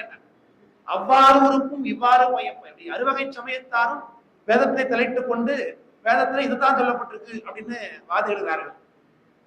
அதுல 6 பேர்ல 5 பேர் வேதத்தை பின்பற்றி கடவுளே இல்லைங்கிற கொள்கை. ஒரே ஒரு தரப்பட்டு தான் கடவுள் இருக்காருன்னு ஒத்துக்கிறாங்க. அவங்கதான் வேதாந்த உபனிஷத்தை கை கொண்டவங்க. அதுலயும் கூட பல பிரிவுகள் வந்துருச்சு பின்னாடி. அதுலயே ராமானுஜர் ஒரு பிரிவா போறார், சங்கரர் ஒரு பிரிவா போறார், மத்வாச்சாரியர் ஒரு பிரிவா போறார். இப்படி பல விதமா வேதத்துல சொல்லப்பட்ட அந்த பிரம்மம் அது சிவபெருமான் தான். அது திருமால் அல்ல, பிரம்மா அல்ல, இந்திரன் அல்ல, இப்படிப்பட்ட தேவர்கள் எல்லாம் பிரம்மம் கிடையாது. தத்பரம் சிவபெருமான் தான். தத்பரனாய் சதாசிவனா என்ற அப்பசாமி. அப்படி இருக்கிறத நமக்கு எடுத்து காண்பிப்பதற்கு உதவுவது தான் அந்த ஆகமம் என்கின்ற கருவி என்று பார்க்கிறோம்.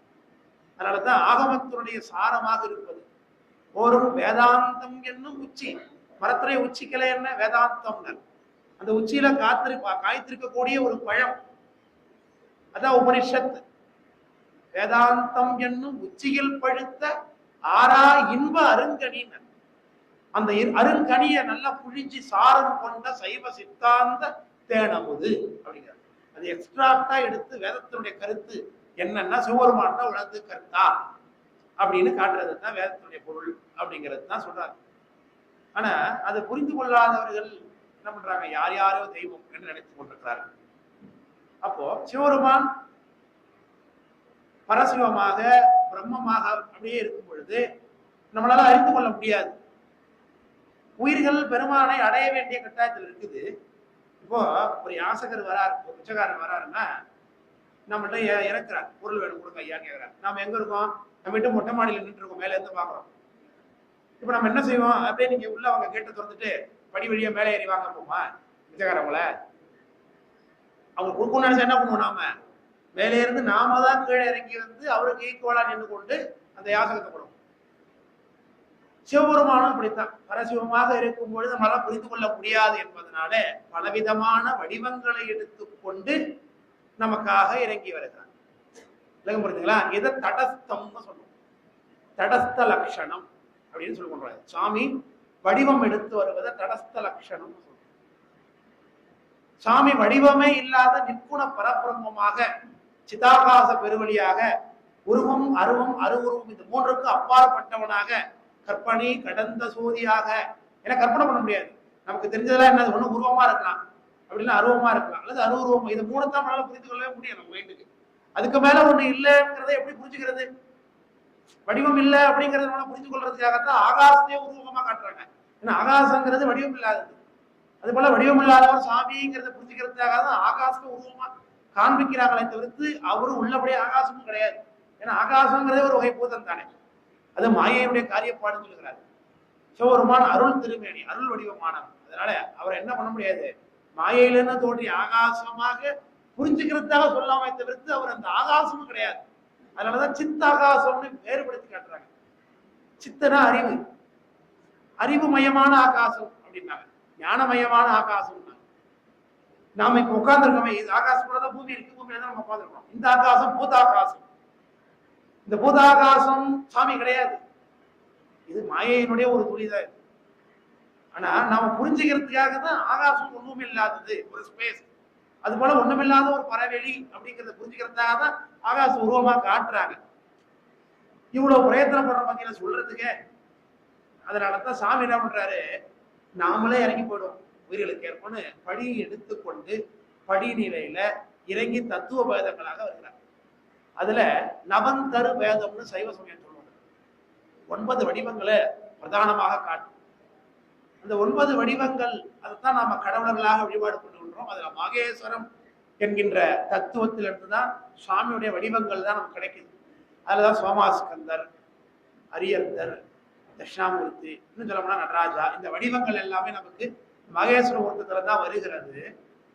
ஆனாலும் இந்த மகேஸ்வர மூர்த்தமாகிய நடராஜா சபையில ஆடுற நடராஜா இல்லை அப்படிங்கிறதா சைவ சமயம் சொல்லக்கூடிய முடிவு.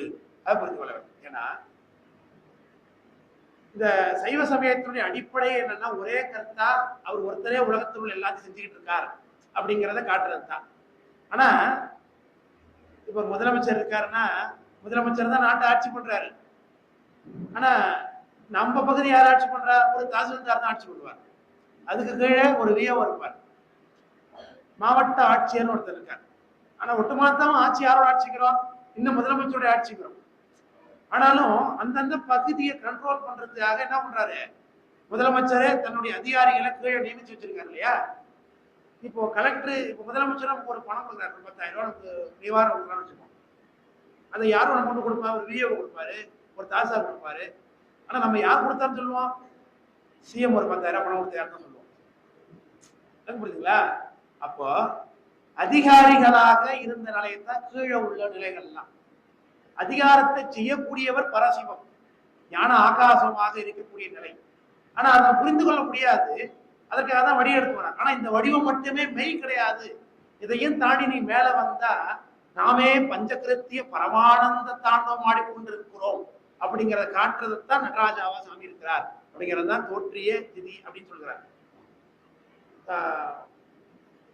துடி, தோற்றம் துடி அப்படின்னார். துடினா உடுக்க. கையில சுவாமி என்ன வச்சிருக்காரு? உடுக்க வச்சிருக்காரு. அதுல இருந்து டம டம டம டம்ம சத்தம் வர்றது போல உலகம் அவர்கிட்ட உற்பத்தி ஆகிட்டே இருக்கு அப்படிங்கிறது அதோடைய கான்செப்ட். கையில இந்த கையில அக்னி வச்சிருக்காரு. அக்னின்னா என்ன பண்ணும்? எல்லாத்தையும் அழிச்சிடும். அவரே ருத்ரமூர்த்தியாக இருந்து அழிக்கிறவராக இருக்கிறாருங்கிறத காண்பி. சரி, ஸ்திதம், எல்லாத்தையும் காப்பாத்தி இந்த இடத்துல வச்சிருக்கிறது.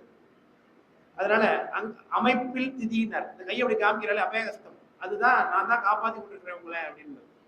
ரெண்டாவது, பாசத்திலிருந்து நீ விடுபட்டு வர வேண்டும் அப்படின்னா நான் தான் அதுக்கு உதவி பண்ணணும் அப்படிங்கிறதுனாலதான் முயலகன் அவனை கீழே வச்சு அமுக்கிட்டு இருக்காரு திருவடியில. அதனால இந்த முயலகன் அப்படிங்கிறது அபஸ்மாரம், முடக்குன்னு பேரு. அபஸ்மார மகாவியாதி ஜுவர குஷ்டாதி நாசம்னு வரும் சகஸ்ரநாமத்துல. அபஸ்மார மகாவியாதி. மகாவியாதின்னா என்ன? இருக்கிறதுலே பெரிய நோய். அது என்னன்னா ஆணவ மலம் அப்படின்னு சைவ சமயம் சொல்லுகிறது. அமயம் தீர்த்து அடியேனை ஆளாக்கொண்டார் அதிகமானவர் ஆட்சி கொண்டார். அமயம்னா நோயின்னு அர்த்தம். என்ன நோய் தீர்த்தார்? ஆணவமலமாகி அறியாமையா இருக்கிய நோயை தீர்த்தார் சாமின்னு அர்த்தம். அதைத்தான் அங்க அபஸ்மாரன்னு உருவப்படுத்திருக்கிறோம். முடக்குவாதம்னா என்ன பண்ணுவோம்? முடக்கி போட்டு செயல்பட விடாத அளவுக்கு. அதே மாதிரி உயிரையும் ஆணவமலம் என்ன பண்ணும்? முடக்கி வச்சிருக்கு. ஆனா இதை சைவஸ்தானத்துல விரிவாக விளக்குவாங்க. அதனால எவ்வளவு தூரம் அடியே நல்லா போக முடியாது, அவ்வளவு தூரம் பேசிக்கிட்டே போறேன். அதனால முடக்குவாதம்னு அது அபஸ்மாரனுக்கு முடக்குவாதம் பேர். அதனாலதான் முயலகனா படிச்சிருக்கிறாங்க. உயிரோடைய அறிவை முடக்கி செயல்பட விடாத அளவுக்கு வைத்திருப்பது அறியாமையாக ஆணவமலம். அதைத்தான் கீழே சாமி வச்சு அமுக்கி வச்சிருக்கிறார். அவர் கொஞ்சம் விட்டுட்டாருன்னா என்ன பண்ணுவாது? முயலகம் ஆட ஆரம்பிப்பான். அப்ப நமக்கு அறியாமை மிகுதிப்படும் குறிக்குது. வச்சு அமுக்கினாருன்னா அது திருமாடம். இதை திரோதானம் அப்படிங்கிறோம். திரோதான சக்தின்னு சொல்லுவோம். இது அறியாமைய திறந்து விட்டு மூடி, ஒளியை திறந்து விட்டு மூடி காட்டுறது திரோதான சக்திங்கிறோம். ரெண்டாவது, எல்லாவற்றையும் கடந்து நீ அடையத்தக்கது எது? தன்னுடைய திருவடி என்பதை காட்டிக்கொண்டே எடுத்து காமிக்கிறார். காலை தூக்கி எடுத்து தன் கையால சுட்டி இப்படி காமிக்கிறார். அதுதான் சொல்றாங்க. அதனாலதான் இந்த கலிட்டப்பட்டியால ஒரு பாட்டு, இன்று இச்சமயத்து தெய்வமல்லால் மண்டில் நின்று ஆடியது எதுன்னு கேட்டார். உலகத்துல எத்தனையோ சம்பிரதாயம் சாமி எல்லாம் இருக்கு, எத்தனையோ கோயில்கள் எல்லாம் இருக்கு. அந்த கோயில்கள் எல்லாம் பாத்தீங்கன்னா சாமியை உட்கார வச்சு மத்தவங்க தான் ஆடி பாடி சந்தோஷப்படுத்திட்டு இருப்பாங்க. ஆனா நாம மட்டும் என்ன பண்ணிட்டு இருக்கிறோம்? அவராக நாம பார்த்து கொண்டு இருக்கிறோம் இல்லையா? நித்திய சலனம் அப்படின்னு. ஏன்? நம்ம மீது அவர் கொண்ட கருணை. நீ வந்து பிடிக்கத்தக்கது இதுதான், இதுதான் எடுத்து எடுத்து காண்பிக்கிறார். நாம 2 காலையும் ஊன்றிட்டு இருக்கிறதே நம்மளால கஷ்டமா இருக்கு. அவரு ஒரு காலம் ஒரு காலம் தூக்கி மடிச்சு காண்பிக்கிறார் சுந்தரம் சுவாமி. மடித்தாடும் அடிமைக்கண் அன்றிய மடித்து ஆடும்னார். காலை மடிச்சு தூக்கி நிக்கிற பாரு அப்படின்னார். எதற்காக? எப்படியாவது திருவடி வந்து முடிச்சிட மாட்டியா அப்படிங்கிற காரணம் தான். அதனால பேராசை வாரியனை பாடுதுங்கான் அம்மானே நேரம் வழியாக சொல்லுவாங்க. சாமிக்கு என்ன ஒரு ஆசைன்னா எல்லா ஊர்களுக்கும் புத்தி கொடுத்துடணும்னு ஆசையா இருக்கு. அலைகடல்வாய் மீன் விசிறும். அதனாலதான் ஒரு சின்ன வலைய போட்டு கடல்ல உள்ள மீனை பூரா வாரிட முடியுமான்னு முடியாது. ஆனா சாமி கிட்ட இருக்கிறதோ கருணையாகிய பெரிய வலை. கடல் முழுக்க வீசிதான் இருக்கு. ஆனா நாம மாட்ட மாட்டோம் அந்த வலையில. அதனால சாமியை பேராசை பிடிச்சு வாங்குறாரு பரிவாசம். அலைகடல்வாய் மீன் விசிறும் பேராசை வாரியனை பாடுதுங்கான் அம்மானை. அவர் எல்லாருக்கும் புத்தி கொடுக்கணும்னு ஆசைப்படுறாரு. நாம மாட்ட மாட்டோம். ஏன் நான் உயிருக்கிறபடி அறியாம இருக்கு. இன்னைக்கு சத்சங்கம் வச்சிருக்கிறாங்க. ஏன் 1 மணி நேரம் வைக்கிறாங்க? ஒரு 5 மணி நேரம் வைக்கலாம்னா தொடர்ந்து கண்டினியூட்டி 5 மணி நேரம் வச்சிடலாமே. நல்லாதான் பிடிச்சிருக்கு, பேசுறது நல்லா இருக்காரு, நல்லா பேசுறாரு அப்படின்னு வச்சுக்கிட்டா கூட 5 மணி நேரம் பேச முடியுமா? முடியாது. சரி, படம் பார்க்க போறோம் தியேட்டருக்கு. ஒரு 1 மணி நேரம் கழிச்சு பிரேக் விட்டுறாங்க படத்திலேயே. சரி, நல்லா சந்தோஷமா இருக்கதானே போனோம், அது எதுக்கு பிரேக்? ஏன்னா உயிருக்கு அப்படிதான் இருக்கு தன்மை. இது தொடர்ந்து எதையும் அறியாது, கலைப்படையும்னு சைவஸ்தானம் சொல்லுகிறது. உயிரை இடைவிட்டுதான் அறியும். அறிந்தவை மறத்தலானும் அப்படின்னார். அறிவிக்க அறிதலானும். சாமி அறிவிக்கத்தான் உயிர் அறியும். அறியும் பொழுதே அப்பப்ப மறந்துடும். இடைவிட்டு அறிதலானும் சொல்லுது. அப்போ குற்றம் யாருகிட்ட இருக்கு? உயிர்கிட்ட இருக்கு. சாமி கருணை பண்ண எவ்வளவோ தயாரா இருக்காரு. ஆனாலும் நாம என்ன பண்றோம்? நம்ம கிட்ட அறியாம இருக்கிறதுனால கொஞ்சம் கொஞ்சம் கொஞ்சம் கொஞ்சமா தான் போகும். அது பக்குவத்துல கிடைக்கும். புரியுதுங்களா? அப்ப படிநிலையில இந்த பயிற்சியிலே இருக்கும்போது அது நமக்கு கிடைக்கும். ஆனா வந்துடும், இல்லாட்டி வரதான் போகுது, வராம போகிறது கிடையாது. எவ்வளவு பேர் முத்தி போயிட்டாங்க. நம்ம முத்தி போற முயற்சியில இருக்கிறோம். இன்னும் முயற்சியே பண்ணாத எத்தனை பேர் போயிட்டு இருக்காங்க ரோட்ல. இப்ப நம்ம முயற்சியில இருக்கிறோம் இல்லையா? அங்கிருந்து நம்ம இங்க வந்துருக்கிறோம். அப்ப நம்ம நிச்சயமா மாறி முத்திக்கு போகதான் போறோம். அப்போ படிநிலையில தான் உயிர் கொஞ்சம் கொஞ்சம் கொஞ்சமா தான் அறியும் அப்படின்னு சைவசித்தாந்தம் பேசுகிறேன். இல்ல புரியுதுங்களா? எது சொல்ல வந்தேன்? சுவாமி இப்படி எல்லாம் தான் தான் எல்லாவற்றும் கருத்தா அப்படின்னு காட்டி நீ அடையத்தக்கது பூரண ஞானம், வியாபக அறிவு. என் போலவே நீ அறிவுப்பட்டு நான் எப்படி உலகம் முழுக்க எல்லாவற்றையும் அறிந்து கொண்டிருக்கிறேனோ அதே போல நீயும் எல்லாவற்றையும் அறியக்கூடிய அறிவுடையவனாக. அதான் அப்பர் சாமி சொன்னார், என் குணத்து உழவுமேனார். சுவாமிக்கு எப்படி என் குணம் ஏற்படுமோ அதே மாதிரி நமக்கு என் குணமே உண்டாகும் முக்தியிலங்கிறாங்க. முக்தினா சாயுச்சிய பேரு 36 தத்துவங்களையும் கடந்த நிலையில சொல்றேன். பதமுக்தியை சொல்லல, கைலாசத்துக்கு போறத சொல்லல. கைலாசம்ங்கிறது அராக தத்துவத்துல இருக்கக்கூடிய பதமுக்தி தான். அதுக்கு மேல பல தத்துவ நிலையை கிடக்கணும்னு சொல்லி சைவஸ்தாந்தம். அதுக்கு மேல நாத தத்துவத்தையும் கடந்தாக்க சிவருமானோட திருவடியில 2 சுத்த அத்வைதமா ஆகலாம். அது அத்வைதம் தான். அத்வைத நிலையை அடையலாம். 2 இருக்கக்கூடிய நிலைங்கிறாங்க. அந்த நிலையை அடையும் பொழுது அங்க போயிட்டுனா திரும்பி பிறவி வராது. அதான் மீண்டு வாரா வழியினார். அது வடிவாச பெருமான் மீண்டு வாரா வழியருள் செய்பவன் பாண்டினாடே பழம்பதியாக நரத. அப்போ அந்த சிவபெருமான் கொடுக்கக்கூடிய அந்த முத்தி இன்பத்தை எப்படி அனுபவிக்க முடியும்? பொதுவாகவே சிவபெருமானையே நம்ம பார்க்கணும் அப்படின்னாலே நம்மளால பார்க்க முடியாது. ஏன்னா இந்த கண்ணு இருக்கு, இந்த கண்ணு மாயா காரியமான கருவி. சுட்டி அறிபொருள் அசத்தாம் சுட்டி அறிபொருள்னு சித்தியார் சொல்லுது. எந்த ஒரு பொருளை நாம சுட்டி காட்டி பார்க்கிறோமோ அது அசத்துன்னு அர்த்தம். அது அறிவற்றது, சடப்பொருள், அழியத்தக்கது. இந்த கண்ணால பார்க்கக்கூடியது எல்லாமே என்னதுதான்? அசத்து. இந்த காதால கேட்கக்கூடியது எல்லாமே அசத்து, அழியக்கூடியது. மூக்கால மூந்து பார்க்கக்கூடியது, இந்த வாயால சுவைக்கக்கூடியது, இந்த உடம்பால நம்ம அனுபவிக்கிறது அத்தனையுமே நிலையற்ற பொருள் அப்படிங்கிறார். ஏன்னா இந்த கருவிகளும் இந்த உடம்பு என்னதுதான்? நிலையற்றதுதான். அப்ப இந்த நிலையற்ற பொருள் காட்டக்கூடிய ஒரு பொருள் என்னவாத்தான் இருக்குது? நிலையற்றதாகத்தான் இருக்குது. அப்ப இந்த கண்ணை வச்சுட்டு எப்படி நம்ம சாமியை பார்க்கறது? முடியாது அப்படின்னு சைவ சமயம் சொல்லுது. அப்போ எப்படி சார் பார்க்கறது சுவாமின்னா, இந்த கண்ணை பதிகரணமாக மாற்ற வேண்டும், அருள் காரணமாக மாற்ற வேண்டும். இதைத்தான் அவன் அருளாலே அவன் தாள் வணங்கின்னு மணிவாசகர் சொல்றாங்க. அது எப்படி புரிஞ்சுக்கிறதுன்னா, இப்போ இந்த ரூம்ல நம்ம எல்லாம் உட்கார்ந்துருக்கோம், இந்த பொருட்கள் எல்லாம் இருக்கு. இது எப்படி நமக்கு இருட்டாயிட்டு, சூரியன் இல்லைல்ல, இதெல்லாம் நமக்கு எப்படி தெரியுது? வெளிச்சம் லைட் போட்டு வச்சிருக்கோம், அதனால தெரியுது. இப்போ எதனால பார்க்கிறோம்? கண்ணால பார்க்கிறோம். நமக்கு பார்க்கறதுக்கு உதவி பண்றது கண்ணு, பார்க்கப்பட வேண்டிய பொருள் இருக்கு. அப்புறம் எதுக்கு வெளிச்சம் இடையில? வெளிச்சம் இல்லாம பார்க்க வேண்டியதானே கண்ணு. பார்க்கக்கூடிய பொருள் கண்ணுதான், கண்ணுக்கு அந்த நாலேஜ் இருக்குன்னா அது பார்த்துட வேண்டியதானே சார். ஆனா அதுக்கு என்ன உறுதுணையா இருக்கு கூட, வெளிச்சம்னு ஒண்ணு இருக்கு, அதுதான் சூரிய வெளிச்சம். அதனாலதான் சிவபெருமான சிவசூரியன் அப்படின்னு வணங்குறது. அதனாலதான் சிவ பூஜை பண்றவங்க முதல்ல சூரிய பூஜை பண்ணிட்டு தான் சிவாலயத்துக்கு நுழைஞ்சிங்கனாலே முதல்ல யார் தான் இருப்பா? சூரியன் தான் இருப்பார். சூரியனை நமஸ்காரம் பண்ணிட்டு தான் நம்ம சாமிகிட்டே போக வேண்டியிருக்கும். சிவ பூஜையில அப்படிதான் இருக்கும். ஏன்னா அவர்தான் சிவசூரிய பெருமான். ஏன்னா முதல்ல சுவாமியை பிரத்யட்சமா நம்ம பார்க்கிற இடமா சூரியன் தான் இருக்காரு நித்தியபடி. அதனால சூரிய தரிசனம் பண்றாங்க. அந்த அருக்கன் ஆனவன் அருக்கன் பாதம் வணங்குவோர் அந்தியில் அருக்கன் ஆனவன் 600 அல்லனோ அப்படின்னு அப்படி. அப்போ அந்த சூரியன் என்ன பண்ணுது? உலகத்தில் உள்ள எல்லா பொருள்களையும் காட்டுது. சரி, சூரியனை யார் காட்டுறா நமக்கு? சூரியன் எப்படி பார்க்கணும்? சூரியனுடைய கதிரால தான் பார்க்கணும். சூரியன் இந்த மைக் இருக்கிறத சூரியன் நமக்கு காமிக்கும். சூரியன் இருக்காருங்கிறத யார் காமிப்பா? அதே சூரியனோட கதிர் தான். அப்ப சூரியன் தன்னையும் காட்டி இந்த உலகத்தையும் நமக்கு காண்பிப்பது போல சிவபெருமானுடைய கருணை சிவபெருமானையும் காட்டி இந்த உலகத்தையும் நமக்கு காண்பிக்குது. இதைத்தான் அவன் அருளாலே அவன் தாள் வணங்கி அப்படின்னு. அதனால சூரியனுக்கு ஒப்பா சாமி சொல்றது வழக்கம். அப்போ அவன் அருளாலே அவன் தாள் வணங்கி, சரி, அவனுடைய அருளை பெறுவது எங்கானம்? அந்த முயற்சியில தான் நம்ம இருக்கோம். ஒரு வேளை அருளை பெற்று 36 தத்துவங்களையும் கடந்து ஜீவன் முக்தராகவோ அல்லது முக்தியையே அடைந்து விட்ட ஒரு முக்தான்மாவாகவோ நீங்க இருந்தீங்கன்னா உங்களுக்கு என்ன அனுபவம் கிடைக்குமோ அந்த அனுபவத்தை நீங்க எப்பதான் அனுபவிக்க முடியும்? முத்தி போனாதான் அனுபவிக்க முடியும். அது புரியுதா இல்லையா?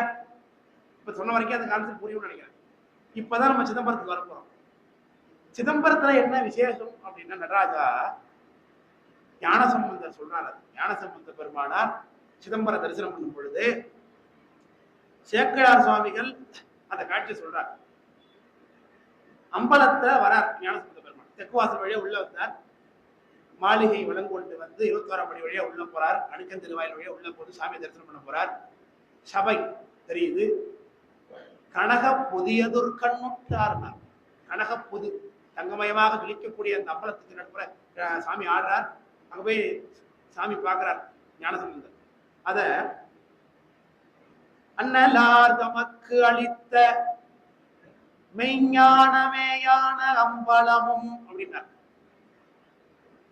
ஞானசம்பந்தர் பெற்ற ஞானம் எப்படி பெற்றார்? அம்பாலே கொடுத்த அந்த ஞானத்தை. பதையார் பொற்கிண்ணத்து அடிசில் கொள்ளாதென தாதையார் முடிவுற தாமையனை ஆண்டவன் தாதையார் கொழையினன் கழுமலவல நகர் பேதையால் அவரோடு பெருந்தகை இருந்ததினர். அடிசில் கொள்ளாது என பதையார் பொற்கிண்ணத்து அடிசில்னர். தங்க கிண்ணத்துல அம்பாள் கொண்டு வந்து ஒரு அடிசில் சாதம் கொடுத்தார். பால் கலந்து கொடுத்தார். எப்படி? எண்ணறிய சிவஞானத்து இன்னமுது குழைத்து எல்லாத்தையும் குழைச்சு சாப்பிட்டார். ஓமையிலா கலைஞானம் முதல்வர் சம்பந்தர் தாமரந்தார் அந்நிலையிலே அப்படின்னா சேகராசாமி. இப்ப அந்த ஞானம் இருக்கு இல்லையா, அவர் பெற்ற ஞானம், ஞானசமுத்திரனை ஞானம் எப்பேற்பட்ட ஞானம்? அந்த ஞானமே வடிவம் எடுத்ததுன்னா அதுதான் சிதாகாசமாகிய அம்பலம், சித் சபை. அதுதான் சேகராசாமி. அண்ணலார் சிவருமான் அண்ணலார் தமக்கு அளித்த மெய்ஞானமேயான அம்பலம், ஞானமேயான அம்பலம் சபை அப்படி காட்டுறார். அப்ப உள்ள ஆடுறவர் உள்ள ஆடுறாருல ஒருத்தர், அவருக்கு என்ன உண்மை காட்டுறார் அப்படிங்கும் பொழுது, உன்னிறைந்த ஞானத்து எழும் ஆனந்த ஒருவரும் தனி கூத்து. அந்த ஞானத்தை பெற்றதுனால எனக்கு ஒரு ஆனந்தம் ஏற்படுது இல்லையா, முக்தி அனுபவம், இன்பம். அந்த இன்பம் எப்படி அனுபவப்படும் பொழுது இருக்குமோ அதை ஒரு டெமோவா காட்டுறதுதான் நடராஜனுடைய வடிவம். அந்த அனுபவத்தை நம்ம எப்பதான் பார்க்க முடியும்? ஒன்ஸ் முக்திக்கு போனாதான் அனுபவிக்க முடியும். ஆனா முக்தி எப்படித்தான் இருக்கும் அப்படின்னு சொன்னா வாயில சொன்னா புரியாது இல்லையா நமக்கு. அதனால சாமி கருணை, அதான் கற்பனை கடந்த சோதி கருணையே உருவமாய் இறங்கி வந்து நான் இப்படித்தான் இருக்கேன், நீ அங்க வந்தினா இப்படித்தான் இருக்கும் இந்த அனுபவம் அப்படிங்கிறத காட்டுறதுக்காக பஞ்சகிருத்திய பரமானந்த தாண்டம் ஆடி காட்டி கொண்டிருக்கிறார். இத ஞானத்து எழும் ஆனந்த ஒருவரும் தனி கூத்தும் அப்படின்னா அதை பார்க்கிறாரு ஞானசம்பந்த பெருமானார். தரிசனம் பண்ணிட்டு அழுகுறார். ஞானசம்பந்தர் அழுகுறார். இந்த அனுபவம், புத்தி இன்ப அனுபவத்தை இங்கே அனுபவிக்கிறார். இந்த இடத்துல சேக்கராசாமி வார்த்தைப்பட்டார். அதுதான் ரொம்ப முக்கியமான வார்த்தை. படியன்னு சொன்ன உங்கள்கிட்ட இந்த கண்ணால பாக்குறது எல்லாமே என்னன்னு சொன்னேன், அசத்து, நிலையற்றது அப்படின்னாச்சு. அப்ப இந்த கண்ணால முக்தியை பார்க்க முடியுமா? முடியாது. முக்தியான நிலைப்பேர் உடையது, இன்பமயமானது, ஆனந்தம் சொல்லியாச்சு. அப்ப இந்த கண்ணால பார்க்க முடியாதுன்னு சொல்லியாச்சு. ஆனா ஒரே ஒரு இடத்துல மட்டும் முக்திய கண்ணால பார்க்கலாம், முக்திய கண்ணால அனுபவிக்கலாம். அப்படின்னா அது ஒன்னே ஒண்ணுதான் நடராஜா தரிசனம் அப்படிங்கிறார் சேக்கரார். உணர்வின் நேர்வர வரும் சிவபோகத்தை, நல்ல வார்த்தையை பாருங்க, உணர்வின் உணர்வுலத்தான் அந்த சிவபோகத்தை அனுபவிக்க முடியும், கண்ணால பார்க்க முடியாதுன்ட்டு. ஆமா, உணர்வின் நேர் பெற வரும் சிவபோகத்தை ஒழிவின்றி உருவின் கண் அணையும் ஐம்பொறி அளவினும் எளிவரருளினை. ஐம்பொறி வழியாகவும் அந்த சிவபோகத்தை எனக்கு கொடுத்திருக்கிற அப்படிங்கிறார் ஞானசம்பந்த பெருமான். அப்படி அனுபவிக்கிறதாக சக்கரவர்த்தி காட்டாரு. இதெல்லாம் புரியுதுங்களா சொல்றது? அதாவது உணர்வுகளால மட்டுமே அனுபவிக்கக்கூடிய முக்தியின் பத்த கண்ணால பார்க்கணும்னா எங்கதான் வந்தான் உலகத்திலேயே, அது நடராஜா சபைக்கு வந்தா மட்டும்தான் நடக்கும் அப்படிங்கிறது பெரிய புராணம் காட்டக்கூடிய முடிவு. ஐம்பொறி அளவினும் எளிவர அருளினை. ஐம்பொறினா இந்த பொருள்களுக்கு உட்பட்டு முத்தி அனுபவிச்சுட்டு இருக்கோமே அப்படி. போற்றி உணரும் இன்னிசை பாடினர் அடினர் பொழிந்தனர் விழிமாறினர். ஞானசம்பந்தர் அனுபவிச்சுட்டு அழுதுட்டு இருக்காரு. அவன் தான் எழி செய்யும் வாங்க எடுத்த பன்னார் என் தமிழ் கற்றாங்கு எரியோம்பிங்கிற பதிகம் பாடினாராங்க அப்படின்னு. அங்க கூட முதல்ல தலைவாழ்ந்தரையே சிறப்பிச்சுதான் பாடியிருப்பார். அதுலயும் கற்றாங்கு எரியோம்பி களியை வாராமே சென்றார். அந்தர்கள் ஏன் ஹோமம் பண்றாங்க? உலகத்துல களி தோஷம் நீக்கணுங்கிறதுக்காக. அஞ்சி போய் களிமலிய அழலோம்பும் அப்பூதினார் அப்பரசாமி திருப்பயணம் தேவாரத்துல. அஞ்சி போய் களி மெலிய அழலோம்பும் அப்பூதி குஞ்சு பூவாய் என்ற சேவடியாய் கூடியனர். ஹோமங்கள்லாம் எதுக்கு நடக்குது? களி தோஷம் நீக்கணும், உலகத்துல நல்லது பெருகணும், கெட்டது குறையணுங்கிறதுக்காகத்தான். அதெல்லாம் குறையணுங்கிறதுக்காக அந்த ஹோமம் பண்றாங்க. அதனாலதான் வாழ்க அந்தனர் வானவர் ஆணினம்னு பாடுறார் சாமி. ஏன்னா வேள்வி நடக்கணும். வேள்வி நடக்கணும்னா அந்தணர்கள் இருக்கணும். அந்தணர்கள் ஆகுதி பண்ணுவது நெய் கொடுக்கறதுக்கு பசு இருக்கணும். அதனாலதான் வாழ்க அந்தணர், அந்த ஆகுதியை ஏற்றுக்கொண்டு அந்தணர்கள் மாணவர்கள் பலன் மழையா கொடுக்கணும். அதனால மாணவர் ஹோமம் பண்றதுக்கு நெய் வேணும், அதுக்கு பசு, அந்த ஆணினம் மூணத்தையும் வாழ்த்தினார் அப்படின்னு சக்கரார்த்தமே சொல்றாரு. சரி, மழை ஏன் பெய்யணும்? அர்ச்சனைக்கு அமைந்த உறுப்பாதல். சிவபூசைக்கு முதல்ல அர்க்கியம்ங்கிறத பிரதானம். தண்ணீர் இல்லாம சிவபூஜை பண்ண முடியாது. அதனால மழை பெய்யணும் எல்லாம் பெரிய புராணம். அது வேறு ஆங்கில காமிக்க எல்லா இடத்துலயுமே நம்ம பார்க்கிற ஒரு பார்வையா இருக்கு உலகத்துல. ஆனா பெரிய புராணத்தை நுட்பமாக அணுகும் பொழுதுதான் இவ்வளவு விஷயங்களுக்குள்ள இருக்குதா. உணர்வின் நேர்வர ஒரு சிவபோகத்தை உருவின் கண் பார்த்தார், கண்ணால பார்த்தார், ஐம்பொறி அளவிலும் பார்த்தார் அப்படிங்கிறது இங்க குறிப்பு. இதுதான் நடராஜாவுடைய தாத்பரியம். இதை நாம புரிந்து கொண்டோம். நடராஜானா யாருன்னு புரிஞ்சுட்டாச்சு, சுந்தரமூர்த்தி சாமினா யாருன்னு புரிஞ்சுக்க. சுந்தரமூர்த்தி சாமி அடியார வழிபாடு பண்ணி காமிக்க வந்தார். நடராஜாங்கிறது ஏனைய எந்த கோயில்லையும் இல்லாத வடிவம். ஏனைய வடிவங்கள் எந்த கோயிலுக்குள்ள உள்ள சிவலிங்க பிரதிஷ்டையா இருக்கும். அவரு அருளல் திருமேனி, போக திருமேனி, உருவ திருமேனி. அவருடைய உற்சவ மூர்த்தியாக சோமாஸ்கந்தர் வருவார். அவரு மகேஸ்வர மூர்த்தம். நடராஜா மட்டும் நாத தத்துவத்தையும் கடந்திருக்கக்கூடிய சிவம் சக்தி என்கின்ற நிலை. அம்பாள் அங்க கூட நிற்கிறார். நடராஜாவையும் சைவஸ்தாவையும் என்ன சொன்னோம், நடராஜாவையும் சிவகாம சுந்தரியும் குரு சிஷ்ய பாவனை. நடராஜா குருநாதரா இருக்கார், அம்பாள் அங்க மாணவியா தான் இருக்கார். அருமான வாழ்முகத்தால் அமர்ந்து காண பிரதான். நீங்க அமர்ந்து கேட்குறீங்க, பேசிக்கிட்டு இருக்கோம், நாம கேட்குறீங்க தானே உட்காந்து. அப்படி சாமி ஆடி காட்ட அம்பாள் பார்க்கிறா, பார்த்து நமக்காக கொடுக்குறா. ஏன்னா நம்மளால புரிந்து கொள்ள முடியாது நட்டம் எவ்வளவு பெருசு, என்ன ஒரு தாத்பரியம் தெரியாதுங்கிறதுனால நமக்கு குரு பாவனை, அம்பிகா குருன்னு சிவபூஜையில வரும். அம்பாளை குருவா பாவிச்சு பூஜை பண்றது. அதனால சுவாமியுடைய நட்டத்தினுடைய பெருமை என்ன அப்படிங்கறத அம்பாள் பார்க்கலாம். இது எப்படி அழகா காட்டுவார் நம்முடைய குமரகுருபுர சுவாமிகள்னா, பாலன் குழவி பசுங்குடர் பொறாது என நோயின் மருந்து தாயுண்டாங்கும்பார். ஒரு சின்ன பிள்ளை 2 மாசம் ஆகுது, குழந்தை பச்சை குழந்தையா இருக்குது, வயிற்று வலி, அதுக்கு மருந்து கொடுக்கணும். வயிற்று வலிக்கு மருந்து வாயுல கொடுத்து இல்லாமா ஊத்த முடியாது. இப்ப என்ன பண்ணுவாங்க, அதுக்கு அந்த காலத்து மருத்துவம் சொல்றதுன்னா, உடனே வயிற்று வலி மருந்து என்னவோ அதை அம்மா சாப்பிடுவாங்க. அம்மா சாப்பிட்டோடனே அந்த மருந்தினுடைய சாரம் தன் தாய்ப்பால் வழியா குழந்தைக்கு போயிடும். மருந்தினுடைய வீரியத்தை குழந்தை புரிஞ்சிக்காது, அதை ஏற்றுக்கொள்ள முடியாதுங்கிறதுக்காக தாய் எப்படி அந்த மருந்தை சாப்பிட்டு தான் முளைப்பால் வழியா கொடுக்குறாள், அது போல நடராஜாவினுடைய ஆனந்த தாண்டவத்தை உள்ளால புரிந்து கொள்ள முடியாதுங்கிறதுக்காகத்தான் சிவகாம சுந்தரி தரிசனம் பண்ணி நமக்கு காட்டுறா அப்படிங்கிறதான் தாற்பயம். அதனாலதான் நடராஜா கொஞ்சம் இப்படி சாட்சி இப்படி முகம் இப்படி திருப்பலாப்புல இருக்கும். நல்லா குறித்து கவனிச்சுன்னா ஒரு லைட்டா தலையை சாச்சிருப்பார் சாமி. யாரை பார்க்கிறாருன்னா அம்பாளை பார்த்து தான் இந்த நடனமே. இது சிவபிரகாசம் அந்த சைவஸ்தான சாத்திர மாவிஸ்வாத்திரர் நம்ம தெளிவாளர்ல ஒரு தந்தா அவங்க பாடுறாங்க.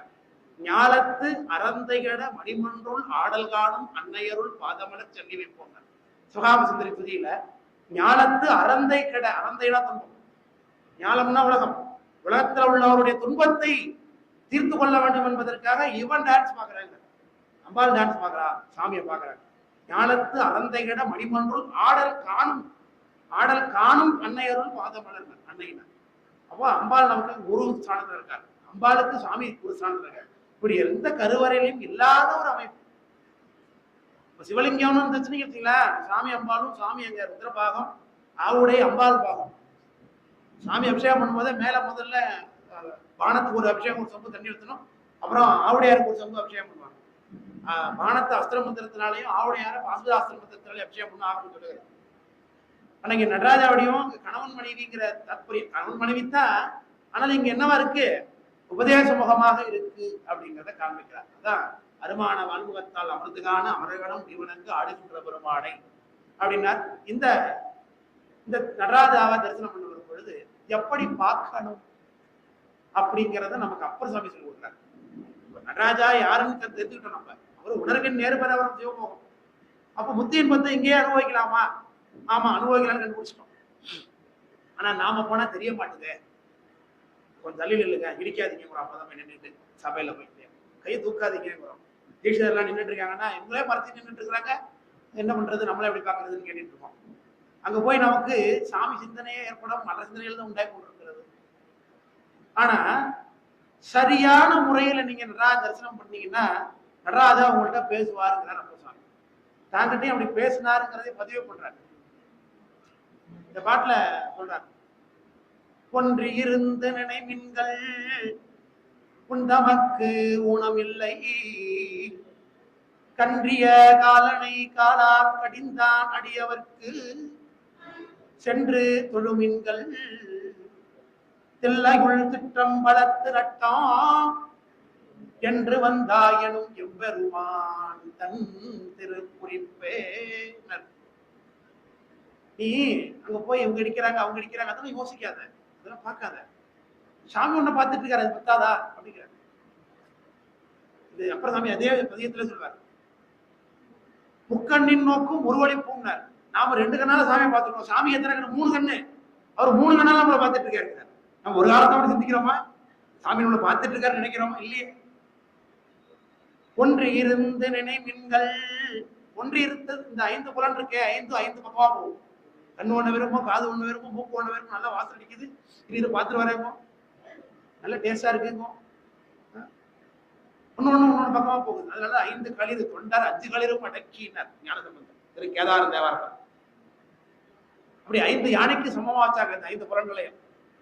அப்ப இந்த 5 புலன்களையும் ஒருமுகமாக குவித்து நினைச்சு பாருங்க. ஒன்று இருந்து நினைமின்கள் உண்டமக்கு ஊனம் இல்லை, உனக்கு குற்றம் இல்லை, கன்றிய காலனை காலா கடிந்தான் அடியவர்க்காய் சென்று தொழுமின்கள். அதான் முக்கியம். சிதம்பரத்துக்கு தரிசிக்கதான் முக்தி. ஆனா அண்ணாமலையார் அப்படி இல்லை, நினைச்சாலும் விட்டு கொடுப்பாங்க. நினைத்து தொழுவார் பாவம் தீர்க்கும் வளர்முறை கோயில் நடராஜா பொறுத்தளவுக்கு வரணும். அதான் சென்று தொழுமின்கள். சரி, எப்படி வர்றது? ஒரு மாடா பிறந்துட்டேன், எப்படி வர முடியும்? ஒரு ஆடா பிறந்துட்டேன், எப்படி வர முடியும்? அதனால மனித பிறவியும் வேண்டுவதே இம்மாநிலத்தே. மனுஷனா பிறந்தாதான் நடராஜத்திலே கிடைக்கும். அது எல்லா மனுஷனும் கிடைக்காது, அது வேற. அதுல பக்குவம் இருக்கணும், அந்த இது இருக்கணும், ஊழல் இருக்கணும். அப்பதான் சொன்னார் மனிதனா பிறவி. பிறகு சுந்தரசாமி சொல்ல போறாரு, அது அப்புறம் சொல்றேன். இப்ப மனுஷனா பிறந்ததெல்லாம் மதிங்க பாக்குறாரு அப்ப சாமி சொல்றாரு. வாய்த்தது நம் நமக்கு ஏதோர் பிறவி. இது வரைக்கும் எத்தனை பிறவி எடுத்தோம் நமக்கு தெரியாது, என்ன பிறவில இருந்தோங்கிறது தெரியாது. சரி, இனி அடுத்து என்ன பிறவி போக போறோங்கிறது தெரியும். ஆனா இந்த பிறவி இருக்கிறது உறுதி. அப்ப இந்த பிறவியை மதிக்கணுமா வேணாமா? வாய்த்தது நம் நமக்கு ஏதோர் பிறவி மதித்திடுமின். பத்தர்க்கு பாசுபதம் அருள் செய்தவன் பத்தர் உள்ளி அப்படி பாட்டு போது. வாய்த்தது நம் நமக்கு இதோர் பிறவின்னு நினைச்சுக்கோ, இதான் பைனல் நினைச்சுக்கோன்ட்டார். அப்போ என்ன வேணும், நமக்கு இன்னும் சிரத்தா வேணும், இன்னும் கூடுதல் கவனம் வேணும், இன்னும் கூடுதல் முயற்சி வேணும்னு அர்த்தம். ஆனா நம்ம அப்படி இல்லைங்கிற உலகத்துல மானுடப்பரவிதானம் பகுத்தது மனவாக்காயும் ஆண்டத்து 5 ஆடும் அரண்மனைக்கு ஆகவன்றோம். வானிடத்தவரும் வந்து மண்மேல் அரண்மனை அச்சிப்பார் ஊன் எடுத்து உழலும் மாந்தன் ஒன்றையும் உணரார் பாடல். மானுடப்பரவிதானம் பகுத்தது ஏன் மனுஷன் எடுக்கணும்? ஆனிடத்து 5 ஆடும் அரண்பணிக்காக சிவபெருமானுக்கு பணி செய்யத்தான் பிறந்தப்போமே கொடுத்து நல்லா சந்தோஷமா வாழணும், நல்லா வீடு கட்டிக்கணும், நல்லா கல்யாணம் பண்ணிக்கணும், நல்லா குழந்தை சந்தோஷமா வாழணும். அதெல்லாம் பை ப்ராடக்ட். இந்த உலகத்துல வாழும் பொழுது பிரதானம் இல்லை. இல்லறம் அல்லது நல்லறம் இல்லை. அப்போ சாமியை அடையத்தக்க வழிகள்ல இல்லற வழி முதன்மையான பிரதானமான வழி. அது பை ப்ராடக்ட் தான். ஆனா இதை பிரதானமா கொண்டுட்டு உலகத்துல வாழ்ந்துட்டு இருக்க கூடாது அப்படிங்கிறார். அப்போ மானுட பரவிதானம் வகுத்தது மணவாக்கு காயும் ஆனிடத்து 5 மாடும் அரண்மணிக்கு ஆகவன்றோம்.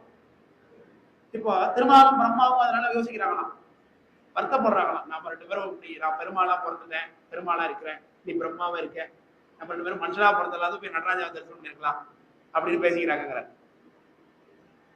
புவனியில் போய் பிறவாமையினால் நாம் போக்குகின்றோம் அவமே முடியாத பெருமான். யாரு? திருமாலும் பிரம்மாவும் பேசிக்கிறாங்களா? அப்படி உலகத்துல போய் நம்ம பிறந்திருந்தா சாமியை போய் நேரா பார்த்திருக்கலாமே. ஏன்னா சிதம்பரத்துல இன்னைக்கு திருவாதிரை, அது சிறப்பு இல்லையா? 2 திருவாதிரை, அது அடியனுக்காக திருவாதிரை ஐயா சொன்னாங்க. திருவாதிரை அன்னைக்கு தேர்வு ஓடுமே எப்படி சத்சங்கம் வைக்கிறதுன்னு யோசிச்சுட்டே இருந்தேன். கரெக்டா 2 திருவாதிரை கொடுத்தாரு சாமி இந்த ஆண்டு. அது போல இன்னைக்கு திருவாதிரை ஆகி போச்சு 14. அனார் வந்தார் அமர விழாத்தில் அணிவுடை ஆதிரைனால் நாராயணுடன் ஆண்புகன் அங்கி இரவியும் இந்திரனும் தேரார் வீதியில் தேவர் குழான்கள் திசை அனைத்தும் நிறைய எல்லா திசையிலும் தேவர்கள் கூட ஓட்ட பண்ணிட்டு இருக்காங்க. ஆனா சாமி தேர்கிட்ட போவே முடியலையாம் தேவர்களால. ஏன்னா அவ்வளவு கூட்டம், அடியார்கள் கூட்டம் இருக்காங்க. 6 தொல்புகள் பாடியும் பல்லாண்டு கூட்டம். ஏன் மனுஷனா பிறந்தா கிட்ட சீக்கிரம் போய் நடராஜாவை பார்க்கலாம், தேவனா பிறந்தா முடியாது அப்படின்னு வருத்தப்படுறாங்க. அதனாலதான் இங்க வந்து அர்ச்சனை பண்றாங்க எல்லாரும். இதை பார்த்தா திருமால் பூசித்தது, இது பிரம்மா பூசிச்சது, இது இந்திரன் பூசிச்சது, அகத்தியர் பூசிச்சது, குளத்து, இப்படி எத்தனை இருக்கு உலகத்துல. வானிடத்தவரும் வந்து மண்மேல் அரண்தனை அர்ச்சிப்பர். அப்ப மண்ணில பிறந்த நாம என்ன பண்ணணும்? சாமி அர்ச்சனை பண்ணணுமா இல்லையா? வழிபாடு பண்ணுமா இல்லையா? அது செய்யாம ஊன் எடுத்து உழலும் மாந்தர் ஒன்றையும் உணரார் அந்த ஒன்றர். உங்களை பார்த்து இப்ப வருத்தப்படுறாங்க நமக்கு அனேஜ் வாட்ச. அதான் மனித பிறவியும் வேண்டுவது. பெரிய புராணத்தை 2வது பாட்டை சொன்னார். முதல் பாட்டு உலகெல்லாம் உணர்ந்து ஓதல் கரியல், அது எல்லாருக்கும் தெரியும். 2வது பாட்டு ஊனடைந்த உடம்பின் பிறவியே தானடைந்த உறுதியை சாருமால் தேனடைந்த தில்லையுள் மானடம் செய் வரதர் குற்றால் தொழ. எதுக்காக மனுஷ பிறவி எடுத்த? எதுக்காக அந்த உடம்பு கொடுத்தார் சாமி? நடராஜாவை தரிசனம் பண்ணத்தானே. ஒரே வார்த்தை. தேனடைந்த வளர்பொழில் தில்லையுள் மா நடம் செய் வரதர் குற்றால் தொழ. அவருக்காகத்தான் பிறவி எடுத்துக்கோன்னு 2வது பாட்டிலே பண்றாரு. அதனால இந்த மனித பிறவியும் வேண்டுவதுன்னு அப்புறம் சாமி சொன்னாங்க. மனித பிறவி நமக்கு வந்துருச்சு, ஆனா ஒன்றி இருந்து நினைக்க இன்னும் தெரியல. அப்படி நினைச்சா சொன்னாரு, உந்தமக்கு உணவில்லை என்று வந்தாயினும் எம்பெருமான் தான் தெரிவிக்கிறார். அப்புறம் சாமியை பார்த்து கேட்டாராம் நடராஜா, ஏன் வந்த, எதுக்கு இங்க வந்திருக்க, ஏன் வந்தன்னு கேட்டிருக்காரு. நடராஜா கேட்டிருக்காரு. அதாவது என்று வந்தாயினும் எம்பெருமான் தெரிவிக்கிறார். அப்ப சாமி வேற பதிகத்துல பாட்டு சொல்றாங்க, பத்தனாய் பாடமாட்டேன் பரமனே பரமயோகி, எத்தினால் அன்பு செய்வேன் என்னை நீ இகழ வேண்டா, முத்தனே முதல்வா இல்லை அம்பலத்துள்ளாடுகின்ற அத்தா, உன் ஆடல் காண்பான் அடியனேன் வந்தவாறே. சாமி சாமி குலவத்துல திருநட்சத்திரங்கள் இருக்கு, அங்கெல்லாம் நீ சிவலிங்க திருமேனியா தான் இருக்கிற, கண்ணு தெரியல, காது தெரியல, மூக்கு தெரியல, ஒண்ணும் தெரியல. இங்க நடராஜாவை இங்க மட்டும்தான் நீ திருமேனி கொண்டு ஆடுகின்றாயின்னு பேசிக்கிட்டாங்க. அப்போ உன் நடனத்தை பார்க்கத்தான் வந்தேன், அதனால என்னால பாட முடியல. மற்ற சேத்திரங்கள்லாம் பதியம் பாடியிருக்கேன், இங்க உள்ள வந்தா என்னால பாடவே முடியல சுவாமி, உன் நடனத்தை பார்த்தா அப்படி எனக்கு வாக்கு இல்லைங்க. பத்தானாய் பாட மாட்டேன், பாடாம நிற்கிறேன்னு என்னை திட்டாதாங்க, என்னை நீ இகழ வேண்டாம், முத்தானே முதல்வாத்தில்லை அம்பலத்தில் ஆடுகின்ற அத்தா, உன் ஆடல் காண்பான் அடியனேன் வந்தவாறு பார்க்கதான் வந்தேன். அற்புதமான பதிகம். சிதம்பரத்துடைய பதியங்கள்லாம் எடுத்து ரசிச்சு ஒரு வரி அனுபவிக்கிறார். நாட்டினேன் நிந்தன் பாதம் நடுப்பட நெஞ்சின் உள்ளேன்.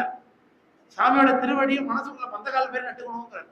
ஒரு நாள் செஞ்ச மாதிரி போல பிரதமர் சொல்றாங்க, நாட்டினேன் நிந்தன் பாதம் நடுப்பட நெஞ்சின் உள்ளே குட்டமாம் குவிமுளையால் குடனியா அடுமாறே. எல்லாம் பாருங்க. சிந்தையை திகைப்பியாதே சரி உடை அடிமை செய்ய. உனக்கு கும்பிடணும்னு நினைக்கிறேன், கோயிலுக்கு போறோம்னு நினைக்கிறேன், ஆனா என் மனசுல ஏதோ விருப்பங்கள் உண்டாகுது, அதையும் நீதான் பண்ற. சிந்தையை திகைப்பியாதே, திகைக்க வைக்காத.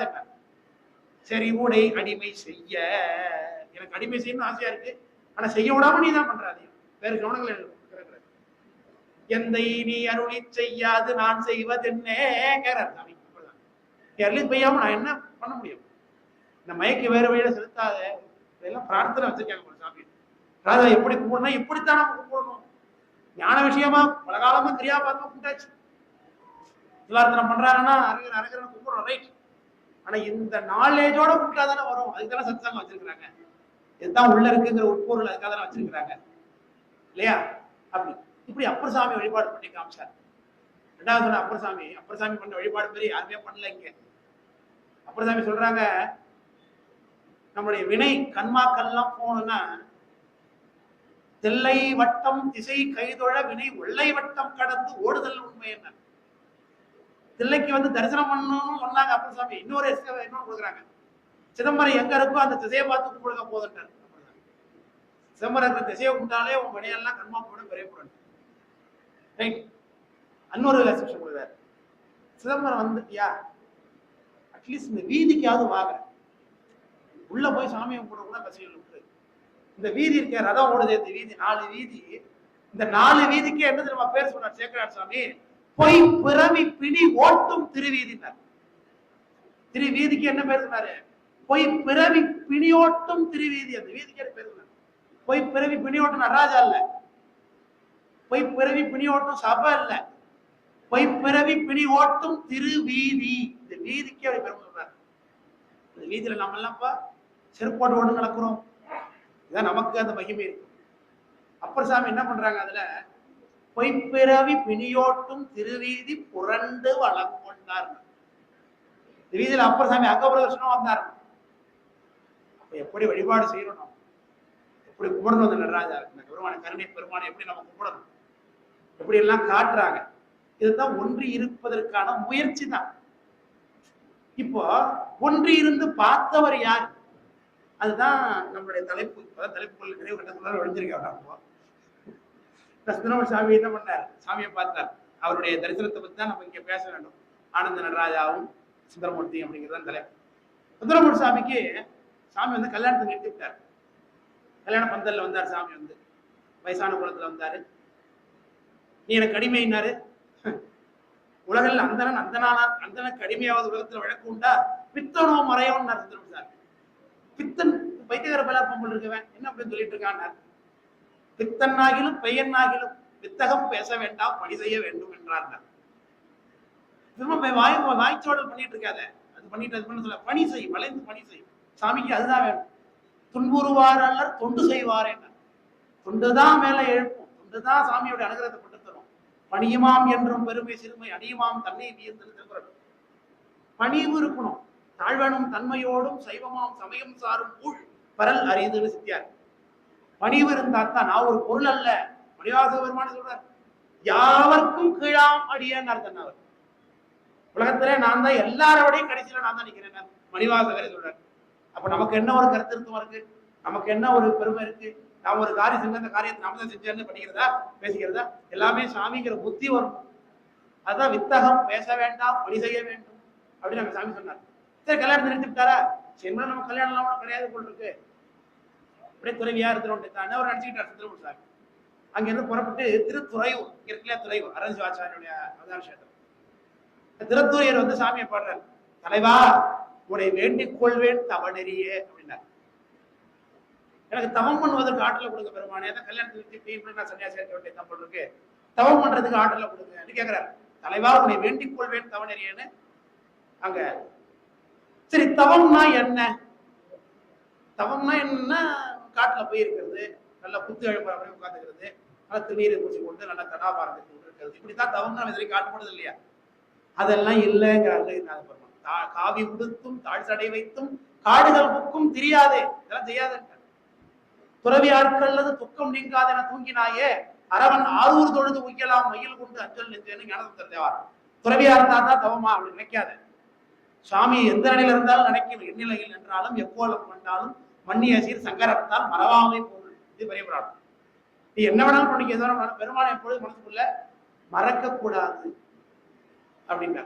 அதுதான் சேக்கரார் சாமி சுந்தரமூர் சாமி கேட்ட தவத்துக்கு என்ன தவம் கொடுத்தார்? துறையூர் சாமி தவம் கொடுத்தார். என்ன கொடுத்தார்?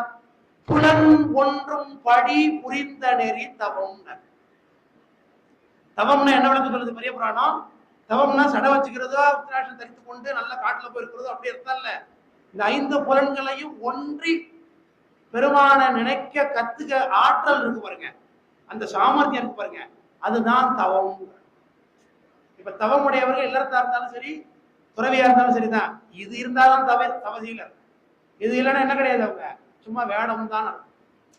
அதனாலதான் புலன் ஒன்றும்படி புரிந்த நெறி தவம் அப்படின்னா. இப்ப என்ன கத்துக்கிட்டாரு சுந்தரமூர் சாமி? 5 புலன்களும் ஒன்றாக இருந்து சாமியை தரிசிக்கக்கூடிய ஆற்றலை எங்க பெறார்? துறையூர்ல பெறார். அப்பர் சாமி என்ன சொன்னாங்க? ஒன்று இருந்து நினைமீள்கள். இப்ப என்ன வர வாங்கியிருக்காரு? ஒன்று இருந்து நினைக்கக்கூடிய ஆற்றலை பெற்றிருக்கிறார். எப்படி இதெல்லாம் அவங்க பெற்றாங்களான்னு தெரியாது. இதெல்லாம் ஏன் இருக்கு? நாம அப்படி நடந்துக்கணுங்கிறதுக்காக தான் எல்லாம் இருக்கு. சுந்தரமூர் சாமி அப்ப தவம் இல்லையா? அவர் 5 பிறகுதான் ஒன்றி இருந்து கத்துக்கிட்டாருன்னா அது அர்த்தம் அங்க அப்படி கிடையாது. அவர் ஒன்றியிருந்து நினைந்தது அப்படிங்கிறது நமக்கு செய்து காட்டிய தாற்பயம். அது புரிஞ்சுக்க வேண்டாம். அவர் வருகிறார் சாமி சிதம்பரத்துக்குள்ள நுழைகிறார். தில்லை ஊர்விலங்கு திருவாயில் உத்தர திருவாயில் வழியாக. ஏன்னா சுந்தரமூர் சாமி திரை இங்க இருந்து வடக்க இருந்து வரார், அதனால வடக்கு வாசல் வழியா வராங்க. அப்பர் சாமி மேற்கு பன்னாரத்துல இருந்து வந்தாங்க, அதனால மேற்கு வாசல் வழியா நுழைஞ்சாங்க. மஞ்சிற் புலின் இடமத்தில் சூழ் குடதிசை மணிவாயிற்புறம் வந்து விட்டார் அப்படின்னு சம்பிரதாய புராணத்துல வரும். குடதிசைனா மேற்கு திசை. மஞ்சிற் பொலி, மஞ்சுனா மேகம், மேகத்துல போய் முட்டுதான் கோபுரம், இவ்வளவு அசக்க இருக்குன்னா. மஞ்சிற் பொலி நெடுமதில் சூழ் குடதிசை மணி வாயிற்புறம் வந்து விட்டார்.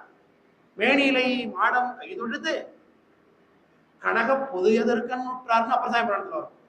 இவரு தில்லை ஊர்விளக்கு திருவாயில்கள் 4 உத்தர திருவாயில், உத்தரம்னா வடக்கு, உத்தர திருவாயில் வழியா உள்ள நுழைஞ்சாருங்க. அப்ப உள்ள நுழையும் பொழுது வீதியை பார்த்து தொழுகின்றார். அந்த இடத்துல ஒரு குறிப்பு சொல்கிறார், நடராஜாவை தரிசனம் பண்ண போகணும். இப்ப நாமெல்லாம் உள்ள போறோம் அப்படின்னா நாம எந்த கேட்டகரியில இருக்கிறோம் அப்படிங்கிறது ஒரு பாட்டா சொல்ல சேர்க்கிறார். இதுல சுந்தரமூர் சாமியுடைய புராணத்துல தான் வருது. மாலயன் சதமுகன் பெருந்தேவர் மற்றும் உள்ளவர்கள் முற்றும் நெருங்கி சீலமா முனிவர் சென்று துண்ணி பிரம்பின் அடி கொண்டு திளைத்து அப்படிங்கிறார். நடராஜாவை சிவாலயத்துக்குள்ள பிரவேசம் பண்ணணும்னா யாருடைய பர்மிஷன் வேணும்னா அதிகார நந்திய பெருமாளோட பர்மிஷன் வேணும். நந்திய பெருமானா ரிஷபம் படுத்து எடுக்கிறாரு, அவர் இல்ல பிரதோஷ வழிபாடு அவர் கிடையாது. அவர் சாமியுடைய வாகனம், காலை வாகனம். சாமியுடைய முதல் அணுக்க சேவகராக சாமி பக்கத்தில் நிற்கக்கூடியவர், பர்சனல் அசிஸ்டன்ட் மாதிரி, பிஏ மாதிரி. அவர் தான் நந்திய பெருமான், அதிகார நந்தின் பேர். அவர் எப்படி இருப்பாருன்னா சிவபெருமான போலவே தான் இருப்பார். 4 கரங்களோட தேவ முகத்தோட பிறை சடையெல்லாம் வச்சுக்கிட்டு இருப்பார் நந்தி பெருமான். பங்காயம் துளவம் நாளும் வேத்திர படைபுறுத்தான். கையில ஒரு பரம்பு வச்சிருப்பார், வலக்கையில் சுருகையும் பரம்பும். ஒரு சின்ன கத்தி வச்சிருப்பார். ஒரு ஆகம கோயில்கள் எல்லாம் போனீங்கன்னா பாத்தீங்கன்னா கோபுர வாசல்லே கை குவித்த மாதிரி இருப்பார். சிவபெருமான் சந்திரசேகர் மாதிரியே இருப்பார், கையை குவிச்சுட்டு இருப்பாங்க. மனைவியோட இருப்பார், கையில் சுசாம்பிகை இருப்பார். அதான் நந்தியம் பெருமான். அவர் கையில ஒரு பரம்பு வச்சிருப்பாராம். இந்த பெரம்புல வாங்கி மோந்து பாத்தீங்கன்னா என்ன வாசம் அடிக்குங்கிறார். வந்து பார்த்தா தாமரப்பூ வாசம் அடிக்கும். அந்த பெரம்புல தாமரப்பூ வாசம் அடிக்கும். அப்புறம் துளசி வாசம் அடிக்குங்கிறார். நந்தியம்பெருமான் சிவபெருமானுடைய கோயில காவல் கன்றவர். அவர் கையில வைத்திருக்கக்கூடிய பிரம்பு அதை மோந்து பார்த்தா என்ன வாடை அடிக்குங்கிறாரு? தாமரப்பூ துளசி வாடை அடிக்குமா? ஏன்னா திருமால் பிரம்மா இவங்கெல்லாம் வந்து வரிசையில சாமியை பார்த்து தரிசனம் பண்ண நிற்கும் போது ஒழுங்கா வரிசையில இல்லைன்னா பெருமாள் அவங்க அடி அடிப்பாராம். இப்படி திருமாலை அடிச்சு பிரம்மாவை அடிச்சு திருமாவளுடைய அடையாள மாலையாகிய துளசியுடைய வாசம் அதில் அடிக்குதுங்கிறாங்க. பிரம்மாவுடைய அடையாள மாலையாகிய தாமரப்பூடைய வாசம் அதில் அடிக்குதுங்கிறாங்க. பங்காயம் துளவம் நாரும், துளவம்னா துளசி, பங்காயம் துளவம் நாரும் வேத்திரம், வேத்திரம்னா பிரபு, வேத்திர படைபொருத்தான். அந்த நந்திவர்மன் எங்க தெரியுமா நிக்கிறாரா? நம்ம செம்பரத்துக்குள்ள நம்ம 21ஆம் படி தாண்டி நேரா உள்ள புறப்பட்டீங்க தேவசபையை தாண்டி அந்த படிக்கிட்டு நின்றுட்டே இருக்காருங்கிறார் சேக்கரார் சாமி. யாராவது தகுதி இல்லாதவங்க வந்தாங்கன்னா பொடிச்சுன்னு முதல்ல ஒரு அடி விழுவுங்கிறார். நம்ம இது வரைக்கும் அடி வாங்கலன்னா நம்ம எந்த தகுதியோட போயிட்டு இருக்கோம்? நடராஜாவை தரிசிக்கிற தகுதியோட போயிட்டு இருக்கோம்னு வச்சுக்கிட்டா இல்லையா? ஏன்னா ஆறு வந்தார் அப்புறம் விழாத்து நடுடைய ஆதரனால் தேவர்கள்லாம் கஷ்டப்படுறான்னு சொல்லியாச்சு. இந்த கூட்டத்துக்குள்ள முண்டி அடிக்கிறோம், போய் போய் உள்ள போனது. இப்ப சாமி நடராஜ வெளில வரும்போது திருவாதிரைக்கும் ஆணி திருமணம் வெளில வரும்போது என்ன பண்றோம்? எல்லாம் கிட்ட போய் நடராஜா நடராஜ நடராஜ கிட்ட கிட்ட கிட்ட போறதுக்கு எவ்வளவு முயற்சி பண்றோம்? எப்படியாவது ஓரளவு கிட்ட போடுவோம். ஆனா பாருங்க, ஒரு முக்கியமான விஷயம் தடுக்கும். அதுக்கு மேல இன்னும் தள்ளி விட்டுருவாங்க. பெரிய பந்தத்தை கொளுத்திட்டு வருவாங்க நடராஜா முன்னாடியே, சுவாமி முன்னாடி. எப்படியாவது சாமி கிட்ட பார்க்கணும்னு முயற்சி பண்ணி போயிடுவோம். அதுக்கு மேல போக முடியாததுக்கு என்ன நிக்குது? பந்தம், நம்முடைய பந்தம் தான் நிக்குது. அதுதான் கிடையாது. தீ பந்தம்ங்கிறது என்ன? நம்முடைய பந்தம் தான் நமக்கு இருக்கு இல்லையா? இந்த உலக பந்தம், பாச பந்தம், இதைத்தாங்க காமிச்சிருக்காங்க. இந்த பந்தத்துக்கிட்ட போனோடனே போலீஸ்காரர் என்ன பண்றாங்க? உடனே தள்ளு தீட்சரே தள்ளிடுவாங்க, பிடிச்சி போ போ போ போ போ பண்றாங்க வேகம். ஆனா அந்த பந்தத்துக்கும் நடராஜாவுக்கும் இடையில நீங்க போனீங்கன்னு வச்சுக்கல, அப்படிதான் தரிசனம் பண்ணலாம் சாமி. இந்த அடுத்த மாசத்துல தரிசனம் பண்ணி பாருங்க. அப்படி அவ்வளவு கிட்ட பார்க்கலாம். பந்தத்துக்கு பின்னாடி நிக்கிறோம். பந்தத்தை தாண்டி போயிட்டீங்கன்னா சாமி நல்லா தரிசனம் ஆவார். இது வரைக்கும் தீபந்தம் இதுக்காக தான் படுத்துறாங்க, நம்ம தெரியாம பார்த்துருக்கோம் பாருங்க இல்லையா? அப்போ எது சொல்ல வந்து அந்த எப்படி அந்த படிக்கிட்ட எவ்வளவு கூட்ட நெருக்கம் வருது அந்த இடத்துல சாமி வரும்போது. அப்படி கூட்ட நெருக்கமா தேவர்கள் எல்லாம் போய் போய் மொச்சிக்கிட்டு இருக்கிறாங்களாம். ஆனா சாமி நந்திபுரம் என்ன பண்றாரு? தன்னுடைய பெரும்பால விலைக்கு போறாரு. அப்போ நீ காமி பக்தி, தேவர்கள் எல்லாம் காமி பக்தி செய்யறவன், இது வேணும்னு கேட்டுட்டு வர சாமி கிட்ட. உனக்குலாம் எப்ப பர்மிஷன் கிடையாது.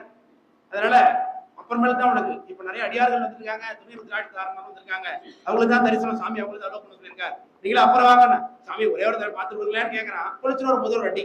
அதுக்கு சந்தோஷப்பட்டுக்கிறான், இந்த அடியாவது உழுந்து நம்ம மேல அப்படின்னு திருமால் பிரம்மால சந்தோஷப்படுகிறாங்கன்னு சேக்கரார் சாமி சொல்கிறார். மாலையன் சதமகன் பெருந்தேவர் மற்றும் உள்ளவர்கள் முற்றும் நெருங்கி சீலமா முடிவர் சென்று முன் துண்ணி திருப்புறம்பால் அடிகொண்டு திளைத்துனர். அதான் முக்கியம். பரமால் அடி வாங்கினா திளைக்க முடியுமா? சந்தோஷப்பட முடியும்? படி வலிக்கும். ஆனா அவங்க சந்தோஷப்படுறாங்க. ஏன்னா நந்திபர்ம கையில் அட்லீஸ்ட் அடியாவது விழுந்தேன், நமக்கு நடராஜ தரிசனம் பதில் அடியாவது விழுந்ததே என்ன. அப்போ நம்முடைய தகுதி என்ன? தேவர்களுக்கும் கிடைக்காத சாமி நம்ம கொடுத்துட்டு இருக்காருன்னு அர்த்தம். அதை நம்ம எப்படி பயன்படுத்திக் கொள்ள வேண்டும் இல்லையா? சாமி உள்ள போறோம், வழிபாடு பண்றோம், அது பயன்பாட்டு கொண்டு வந்தோமா, கொண்டு இருந்து நினைக்க கத்துக்கிட்டோமா? அதைத்தான் அவரு செஞ்சார். 5 பேரறிவும் கண்களே கொள்ள அளப்பரும் கரணங்கள் 4 சிந்தையேயாக குணமொரு 3 திருந்து சாத்துவிகமேயாக இந்து வாழ் சடையான் ஆடும் எல்லையில் தனிப்பெரும் கூத்தின் வந்த பேர் இன்ப வெள்ளத்துள் திளைத்து மாறிலா மகிழ்ச்சியில் மலர்ந்தார் அப்படின்னு அவர் ஒன்றி இருந்து நினைப்பது எப்படிங்கிறத இங்கதான் விளக்குறார். சுந்தரமூர்த்தி சாமி தரிசனம் பண்ணதான் விளக்குறாங்க. 5 பேரறிவும் கண்களே கொள்ள. காது கேட்க கூடாதான் ராஜா சொன்னதில்ல, மூக்கு மோந்து பார்க்க கூடாதான், வாய்க்கு டேஸ்ட் தெரியக்கூடாது, உடம்புல யாராவது திட்டினாங்கன்னு கூட தெரியக்கூடாது. யாராவது குத்துறாங்க, அடிக்கிறாங்க, தள்ளுறாங்க, என்ன தள்ளுறீங்கிறோம்ல, சாமி நின்று இருக்கும்போது ஏன்னா காலம் பிரிக்கிறீங்க உடனே தெரியக்கூடாதுங்கிறாங்க. இதோடைய எல்லாவும் என்ன ஆயிடுமா? டெப்டேஷன்ல எங்க போயிடணும்? எல்லாமே கண்ணுக்கு வந்துடணுமா? தோளுடைய ஸ்பரிசம் எங்க போயிடணும்? கண்ணுக்கு டெப்டேஷன் ஆயிடணும். காதோடைய கேட்கறதுல எங்க போயிடணும்? கண்ணுக்கு டெப்டேஷன் ஆயிடணும். மூக்கோடைய நோந்து பார்க்கற திறன் கண்ணுக்கு டெப்டேஷன் ஆயிடணும். நாக்கோடைய சுவைத்து பார்க்கற திறன் கண்ணுக்கு டெப்டேஷன் ஆயிடணும். இப்பதான் 5 பேரறிவு எங்க இருக்குது? கண்களே கொள்ள அப்படின்னா ஏன் கண்ணை வச்சார்? கண்ணுதான் உத்தமாங்கத்தில் உத்தமாங்கம். உடம்புல உத்தமாங்க தலை, தலையில உத்தமாங்கம் கண்ணு இல்லையா? அந்த கண்ணு வழியா தான் சாமி தரிசனம் பண்ணுங்கிறதுனால அப்படி வச்சார். அப்படி கண்களே கொள்ள அளப்பரும் கரணங்கள் நான்கும் சிந்தை. அளப்பரும் கரணம் என்னதுன்னா மனம், புத்தி, அகங்காரம், சிந்தை அப்படின்னு சித்தாந்தம் பேசுவாங்க. அதை இப்ப விளக்க முடியாது. சிந்தை தான் ஒரு உயர்ந்த கரணம் அப்படின்னு சொல்லிட்டு தான். குணமரம் ஒன்றும் திருந்து சாத்விகம். சாத்விகம்னா பக்தி, ஞான, வைராக்கியம் உடைய நிலைன்னு. பெருமான் மீது மாறாத பக்தி கொண்டிருக்கணும். பெருமானே பிரதானம் அப்படிங்கிற ஞானம் இருக்கணும். சரி, இது ரெண்டு இருக்கு. ஆனா உலகியல் நம்மளை பிடிச்சி இழுக்கும். கோயிலுக்கு போக விடாது தடுக்கும், சாமி தரிசனம் விடாது தடுக்கும், எல்லாம் பண்ணும். ஆனா அப்ப கூட வைராக்கியத்தோட வந்துடணும். அந்த நிலை இருக்கிறவங்களைத்தான் சாத்விக குணமுடையவர்கள், பக்தியான வைராக்கியம். அப்படி ரஜோகுணம், தமஸ் குணம், இந்த ரெண்டு குணத்தையும் தாண்டி இருக்கக்கூடிய உயர்ந்த குணமாகிய சாத்விக குணமாக இருந்தார்கள். குணமறு மூன்றும் திருந்து சாத்விகமேயாக இந்து வாழ் சடை. இந்துனா நிலா, நிலா ஒரு தரிசனம் இருக்கு இல்லையா, இந்து வாழ் சடை ஆடும் எல்லையில் தனிப்பரும் கூத்து. கூத்து எல்லா தெய்வங்களும் கூத்தாடுது. திருமாலும் கூத்துண்டு, குட கூத்தாடுறது. குடத்தை ஏற விட்டு கூத்தாடு என்ற பிராணின்னு பெரியாழ்வார் பாட்டு. சரஸ்வதி ஆடுது, எல்லாமே தெய்வங்களும் ஆடுது. ஆனா அந்த ஆட்டெல்லாம் ஆட்டம் இல்லை. இதுதான் ஞான நடனம். இதெல்லாம் ஊன நடனம். ஞான நடனம் ஒருபால், ஊன நடனம் ஒருபாலா தான் நடுவே நாடு அப்படின்னு திருவள்ளுவர். இப்படி ஞான நடனத்தை நம்ம அப்படி தரிசிக்க வேண்டும் அப்படின்னு சொல்லுகின்றார். அப்படி தரிசித்தார் சுந்தரமூர்த்தி சுவாமி. இப்ப சுந்தரமூர்த்தி சுவாமி பத்தி எல்லாமே பேசியாச்சா சார் அப்படின்னா பேசி முடிக்க முடியாது. நம்ம கிடைச்ச நேரத்துல எவ்வளவு பேச முடியுமோ அவ்வளவு நான் பேசிருக்கிறோம், அவ்வளவுதான். ஆனா சுந்தரமூர்த்தி சுவாமி 2-3 தடவை வருகிறார். முதல்ல பார்த்து பாடுற அந்த பதிகம் மட்டும் நமக்கு கிடைக்காம போயிடுச்சு, அதனுடைய தவக்குறைவு.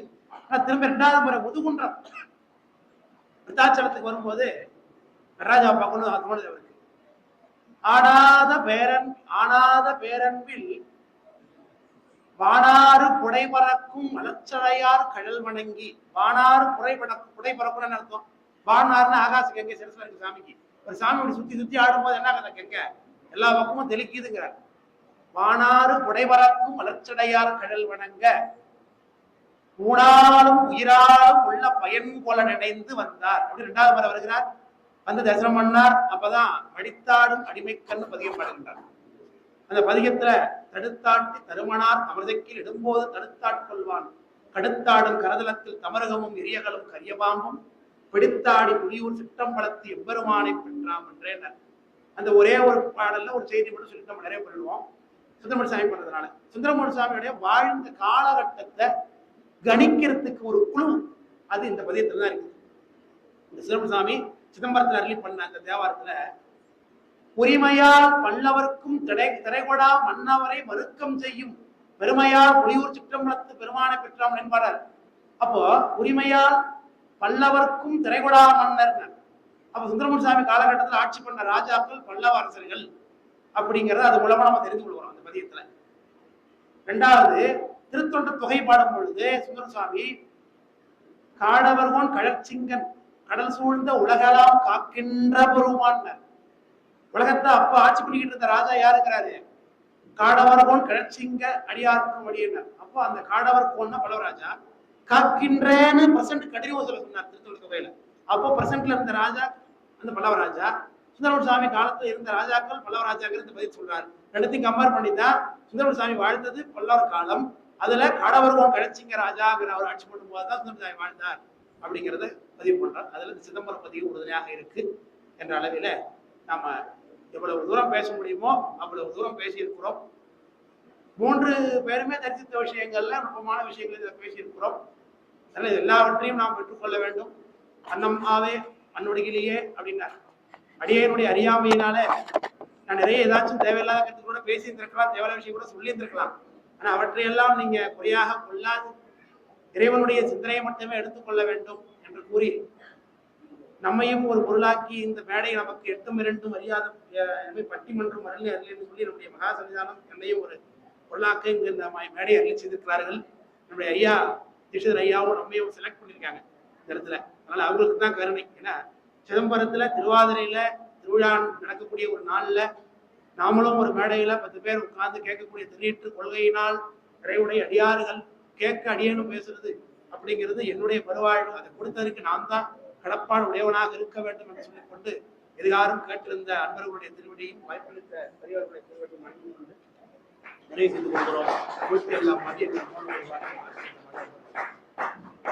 சிவா திருச்சிற்றம்பலம். எல்லாம் வல்ல நம்பெருமானுடைய கிருப்பையில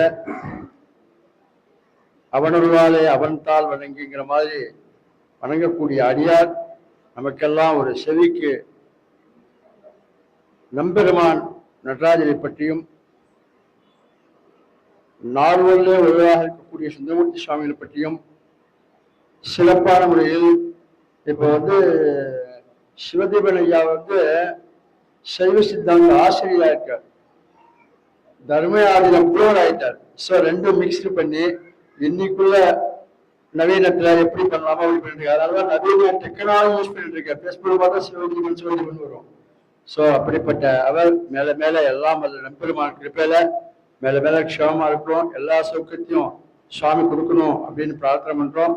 அதே மாதிரி வித்தவுட் ஆடியன்ஸ் எந்த ப்ரோக்ராம் சக்சீட் கிடையாது. அதனால ஆடியன்ஸ் இருந்தாதான் அவையில் இருக்கக்கூடிய அந்த தலைமை தாங்கி சிறப்பு பண்ணக்கூடிய உற்சாகம் வரும். அப்பேற்பட்ட உற்சாகத்தை தொடர்ந்து அளித்துக் கொள்ளக்கூடிய ஒரு தபவேள்வியாக தபஸாக 1 மணி நேரம் எல்லாவற்றையும் கண்ட்ரோல் பண்ணிட்டு சிவசிந்தனையோட இங்கு ஈடுபட்டு வரக்கூடிய அத்துணை ஆன்றோர் சான்றோர் சிவனடியார்கள், காதலாகி கசிந்து கண்ணீர் முழக்கூடிய நற்றாருடைய பக்தர்கள் அத்தனை பேருக்கும் எங்களுடைய மனமார்ந்த மகிழ்ச்சியும் அவர்களுக்கும் மேல மேல எல்லாம் வல்ல ஸ்ரீ சிவகாம சிவ ஆனந்த நடராஜமூர்த்தி எல்லா சௌகத்தையும் எல்லா க்ஷேமத்தையும் கொடுக்கணும்னு பிரார்த்தனை பண்ணிக்கிறோம். இப்போ அடுத்த திருவாதிரை நமக்கு மார்கழி இன்னைக்கு 1 சிவதேவியா கேட்டாங்க. நம்மளும் 2-3 மாசத்துக்கு முன்னாடியே 8 மாசம் ஆயிடுத்து. 9ஆம் மாசம் திருவாதிரை ஆருத்ரால நடராஜர் என்ன பண்ண போறார் அப்படின்னு 2-3 மாசத்துக்கு பண்ணியிருந்தோம். பஞ்சாங்கத்தை பார்த்தா கவலைப்படாத, நீ இந்த முதல்ல எடுத்துக்கோ அப்படின்னு சொல்லி தனுர் மாதத்துல திருவாதிரை நான் வரேன் அப்படின்னு சொல்லி இங்க உட்காந்து நம்ம நடத்திட்டு இருக்கார். அடுத்த தை மாத திருவாதிரை தை மாதம் 27ஆம் தேதி பிப்ரவரி 9 சனிக்கிழமை ஞாயிற்றுக்கிழமை வருது. அதே போல எல்லாம் சிறப்பிக்கணும்னு முதல்ல கேட்டுக்கிறோம். அப்புறம் நாம் எல்லாம் அவளோடு எதிர்பார்த்து கொண்டிருக்கூடிய ஆடினாய் நடுநிலை பால் தையல் அப்படிங்கிற மாதிரி திருச்சிற்றம்பலவானுடைய ஆருத்ரா மகோத்சவம் நம்ம எல்லாம் ஆர்வமா எப்ப வருவாரோ அப்படின்னு காத்துட்டு இருக்கோம். நடராஜர் தேர்ல வரக்கூடிய அந்த அதெல்லாம் சொல்லி மாறாத அனுபவிக்கணும். அப்பேற்பட்ட மகோத்சவமானது ஏன்னா நடராஜரை பத்தி தான் பேசிக்கிட்டு இருக்கோம். அவருடைய திருவிழா, அவருடைய மகோத்சவம், அவருடைய நம்ம அவரை தரிசனம் பண்ணி நாம் அனுபவிக்கக்கூடிய களிப்பு. அதனால அதை இந்த சபையில தான் பேசணும். அப்பேற்பட்ட மகோத்சவத்தினுடைய ஆரம்பம் ஜனவரி 4ஆம் தேதி 2025 பிறந்த உடனே சுவாமி 1ஆம் தேதி 2ஆம் தேதியிலேருந்து நியூ இயர்லயே பூவாங்கலாம் ஆரம்பிச்சிருது. அதனால நம்மள அந்த நியூ இயரை ஒரு ஸ்பிரிச்சுவல் ஹாப்பினஸ் நியூ இயராக சுவாமி பிளஸ் பண்ணுவார். அதுக்கான ஒரு அச்சாரம் அவரே அவருடைய அந்த மகோத்சவத்தை ஆரம்பிக்கிறார். 4ஆம் தேதி ஆரம்பம் காலையில 6:15 மேல. இதுல என்ன இன்னொரு தகவல் சொன்னா, தீபாவளத்தை பத்தி நம்ம சொல்லணும். நிறைய நம்ம மக்கள் நம்ம என்ன செய்யறோம், பேச்சு மொழி சிலதான் நம்ம மருவி என்ன பண்றோம், மிதிபாதம் சொல்றாங்க. அப்படிலாம் கிடையாது. தீபாதம்னு பேரு. அதுலயும் தனுர் மாதத்துல வரக்கூடிய அந்த யோகத்துக்கு பேரு தனுர் தீபாதம் அப்படின்னு பேரு. அதனுடைய சிறப்பு பிரீஃபா என்னன்னு சொன்னாக்க, ஜென்ரலாவே நமக்கு தெரியும் 12 மாதத்துல சுவாமியுடைய வைபவங்களை மட்டுமே நாம் செய்யணும், அவரை மட்டுமே சிந்திக்கணும். அப்படிங்கிறதுக்காக அந்த மாதத்துல தெய்வ கைங்கரியம் தெய்வ வழிபாடை தவிர இல்ல விசேஷங்கள்லாம் அதிகமா நம்ம வச்சுக்கிறது கிடையாது. அதனால மார்கழி மாதம் இறைவனை நம்ம எவ்வளவெல்லாம் போற்றுவாவோ போற்றி வழிபட்டு நாம் அவருடைய அருளை பெறக்கூடிய மார்கழி தனுர் மாதம். அதுல இந்த வெதிபாதங்களும் யோகம் வரக்கூடிய நாள். அந்த அன்னைக்கு ஒண்ணு சொல்றாங்க, அந்த வெதிபாதம் சுவாமிக்கு ஒரு புண்ணிய காலம். அந்த அதிகாலை பொழுதுல சுவாமிய தரிசனம் பண்ணா அந்த 30 நாள் நாம் தரிசனம் பண்ண பலன்.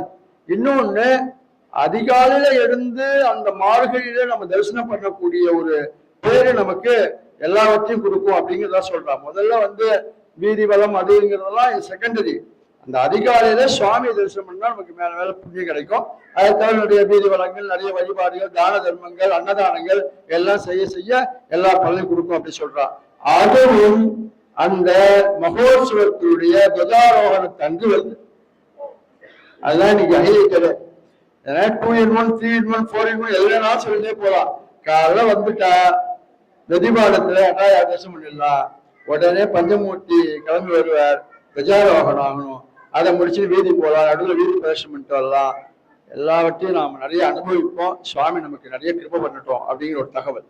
தொடர்ந்து சிறப்பாக நடத்துவோம். நடராஜா சித்திட்டு சிவஸ்வா. ஒரு நிமிஷம். வழக்கப்படி ஓம் பிரணவ தியானம், அப்புறம் அவங்களுக்கு ஆசீர்வாதம் 5 times.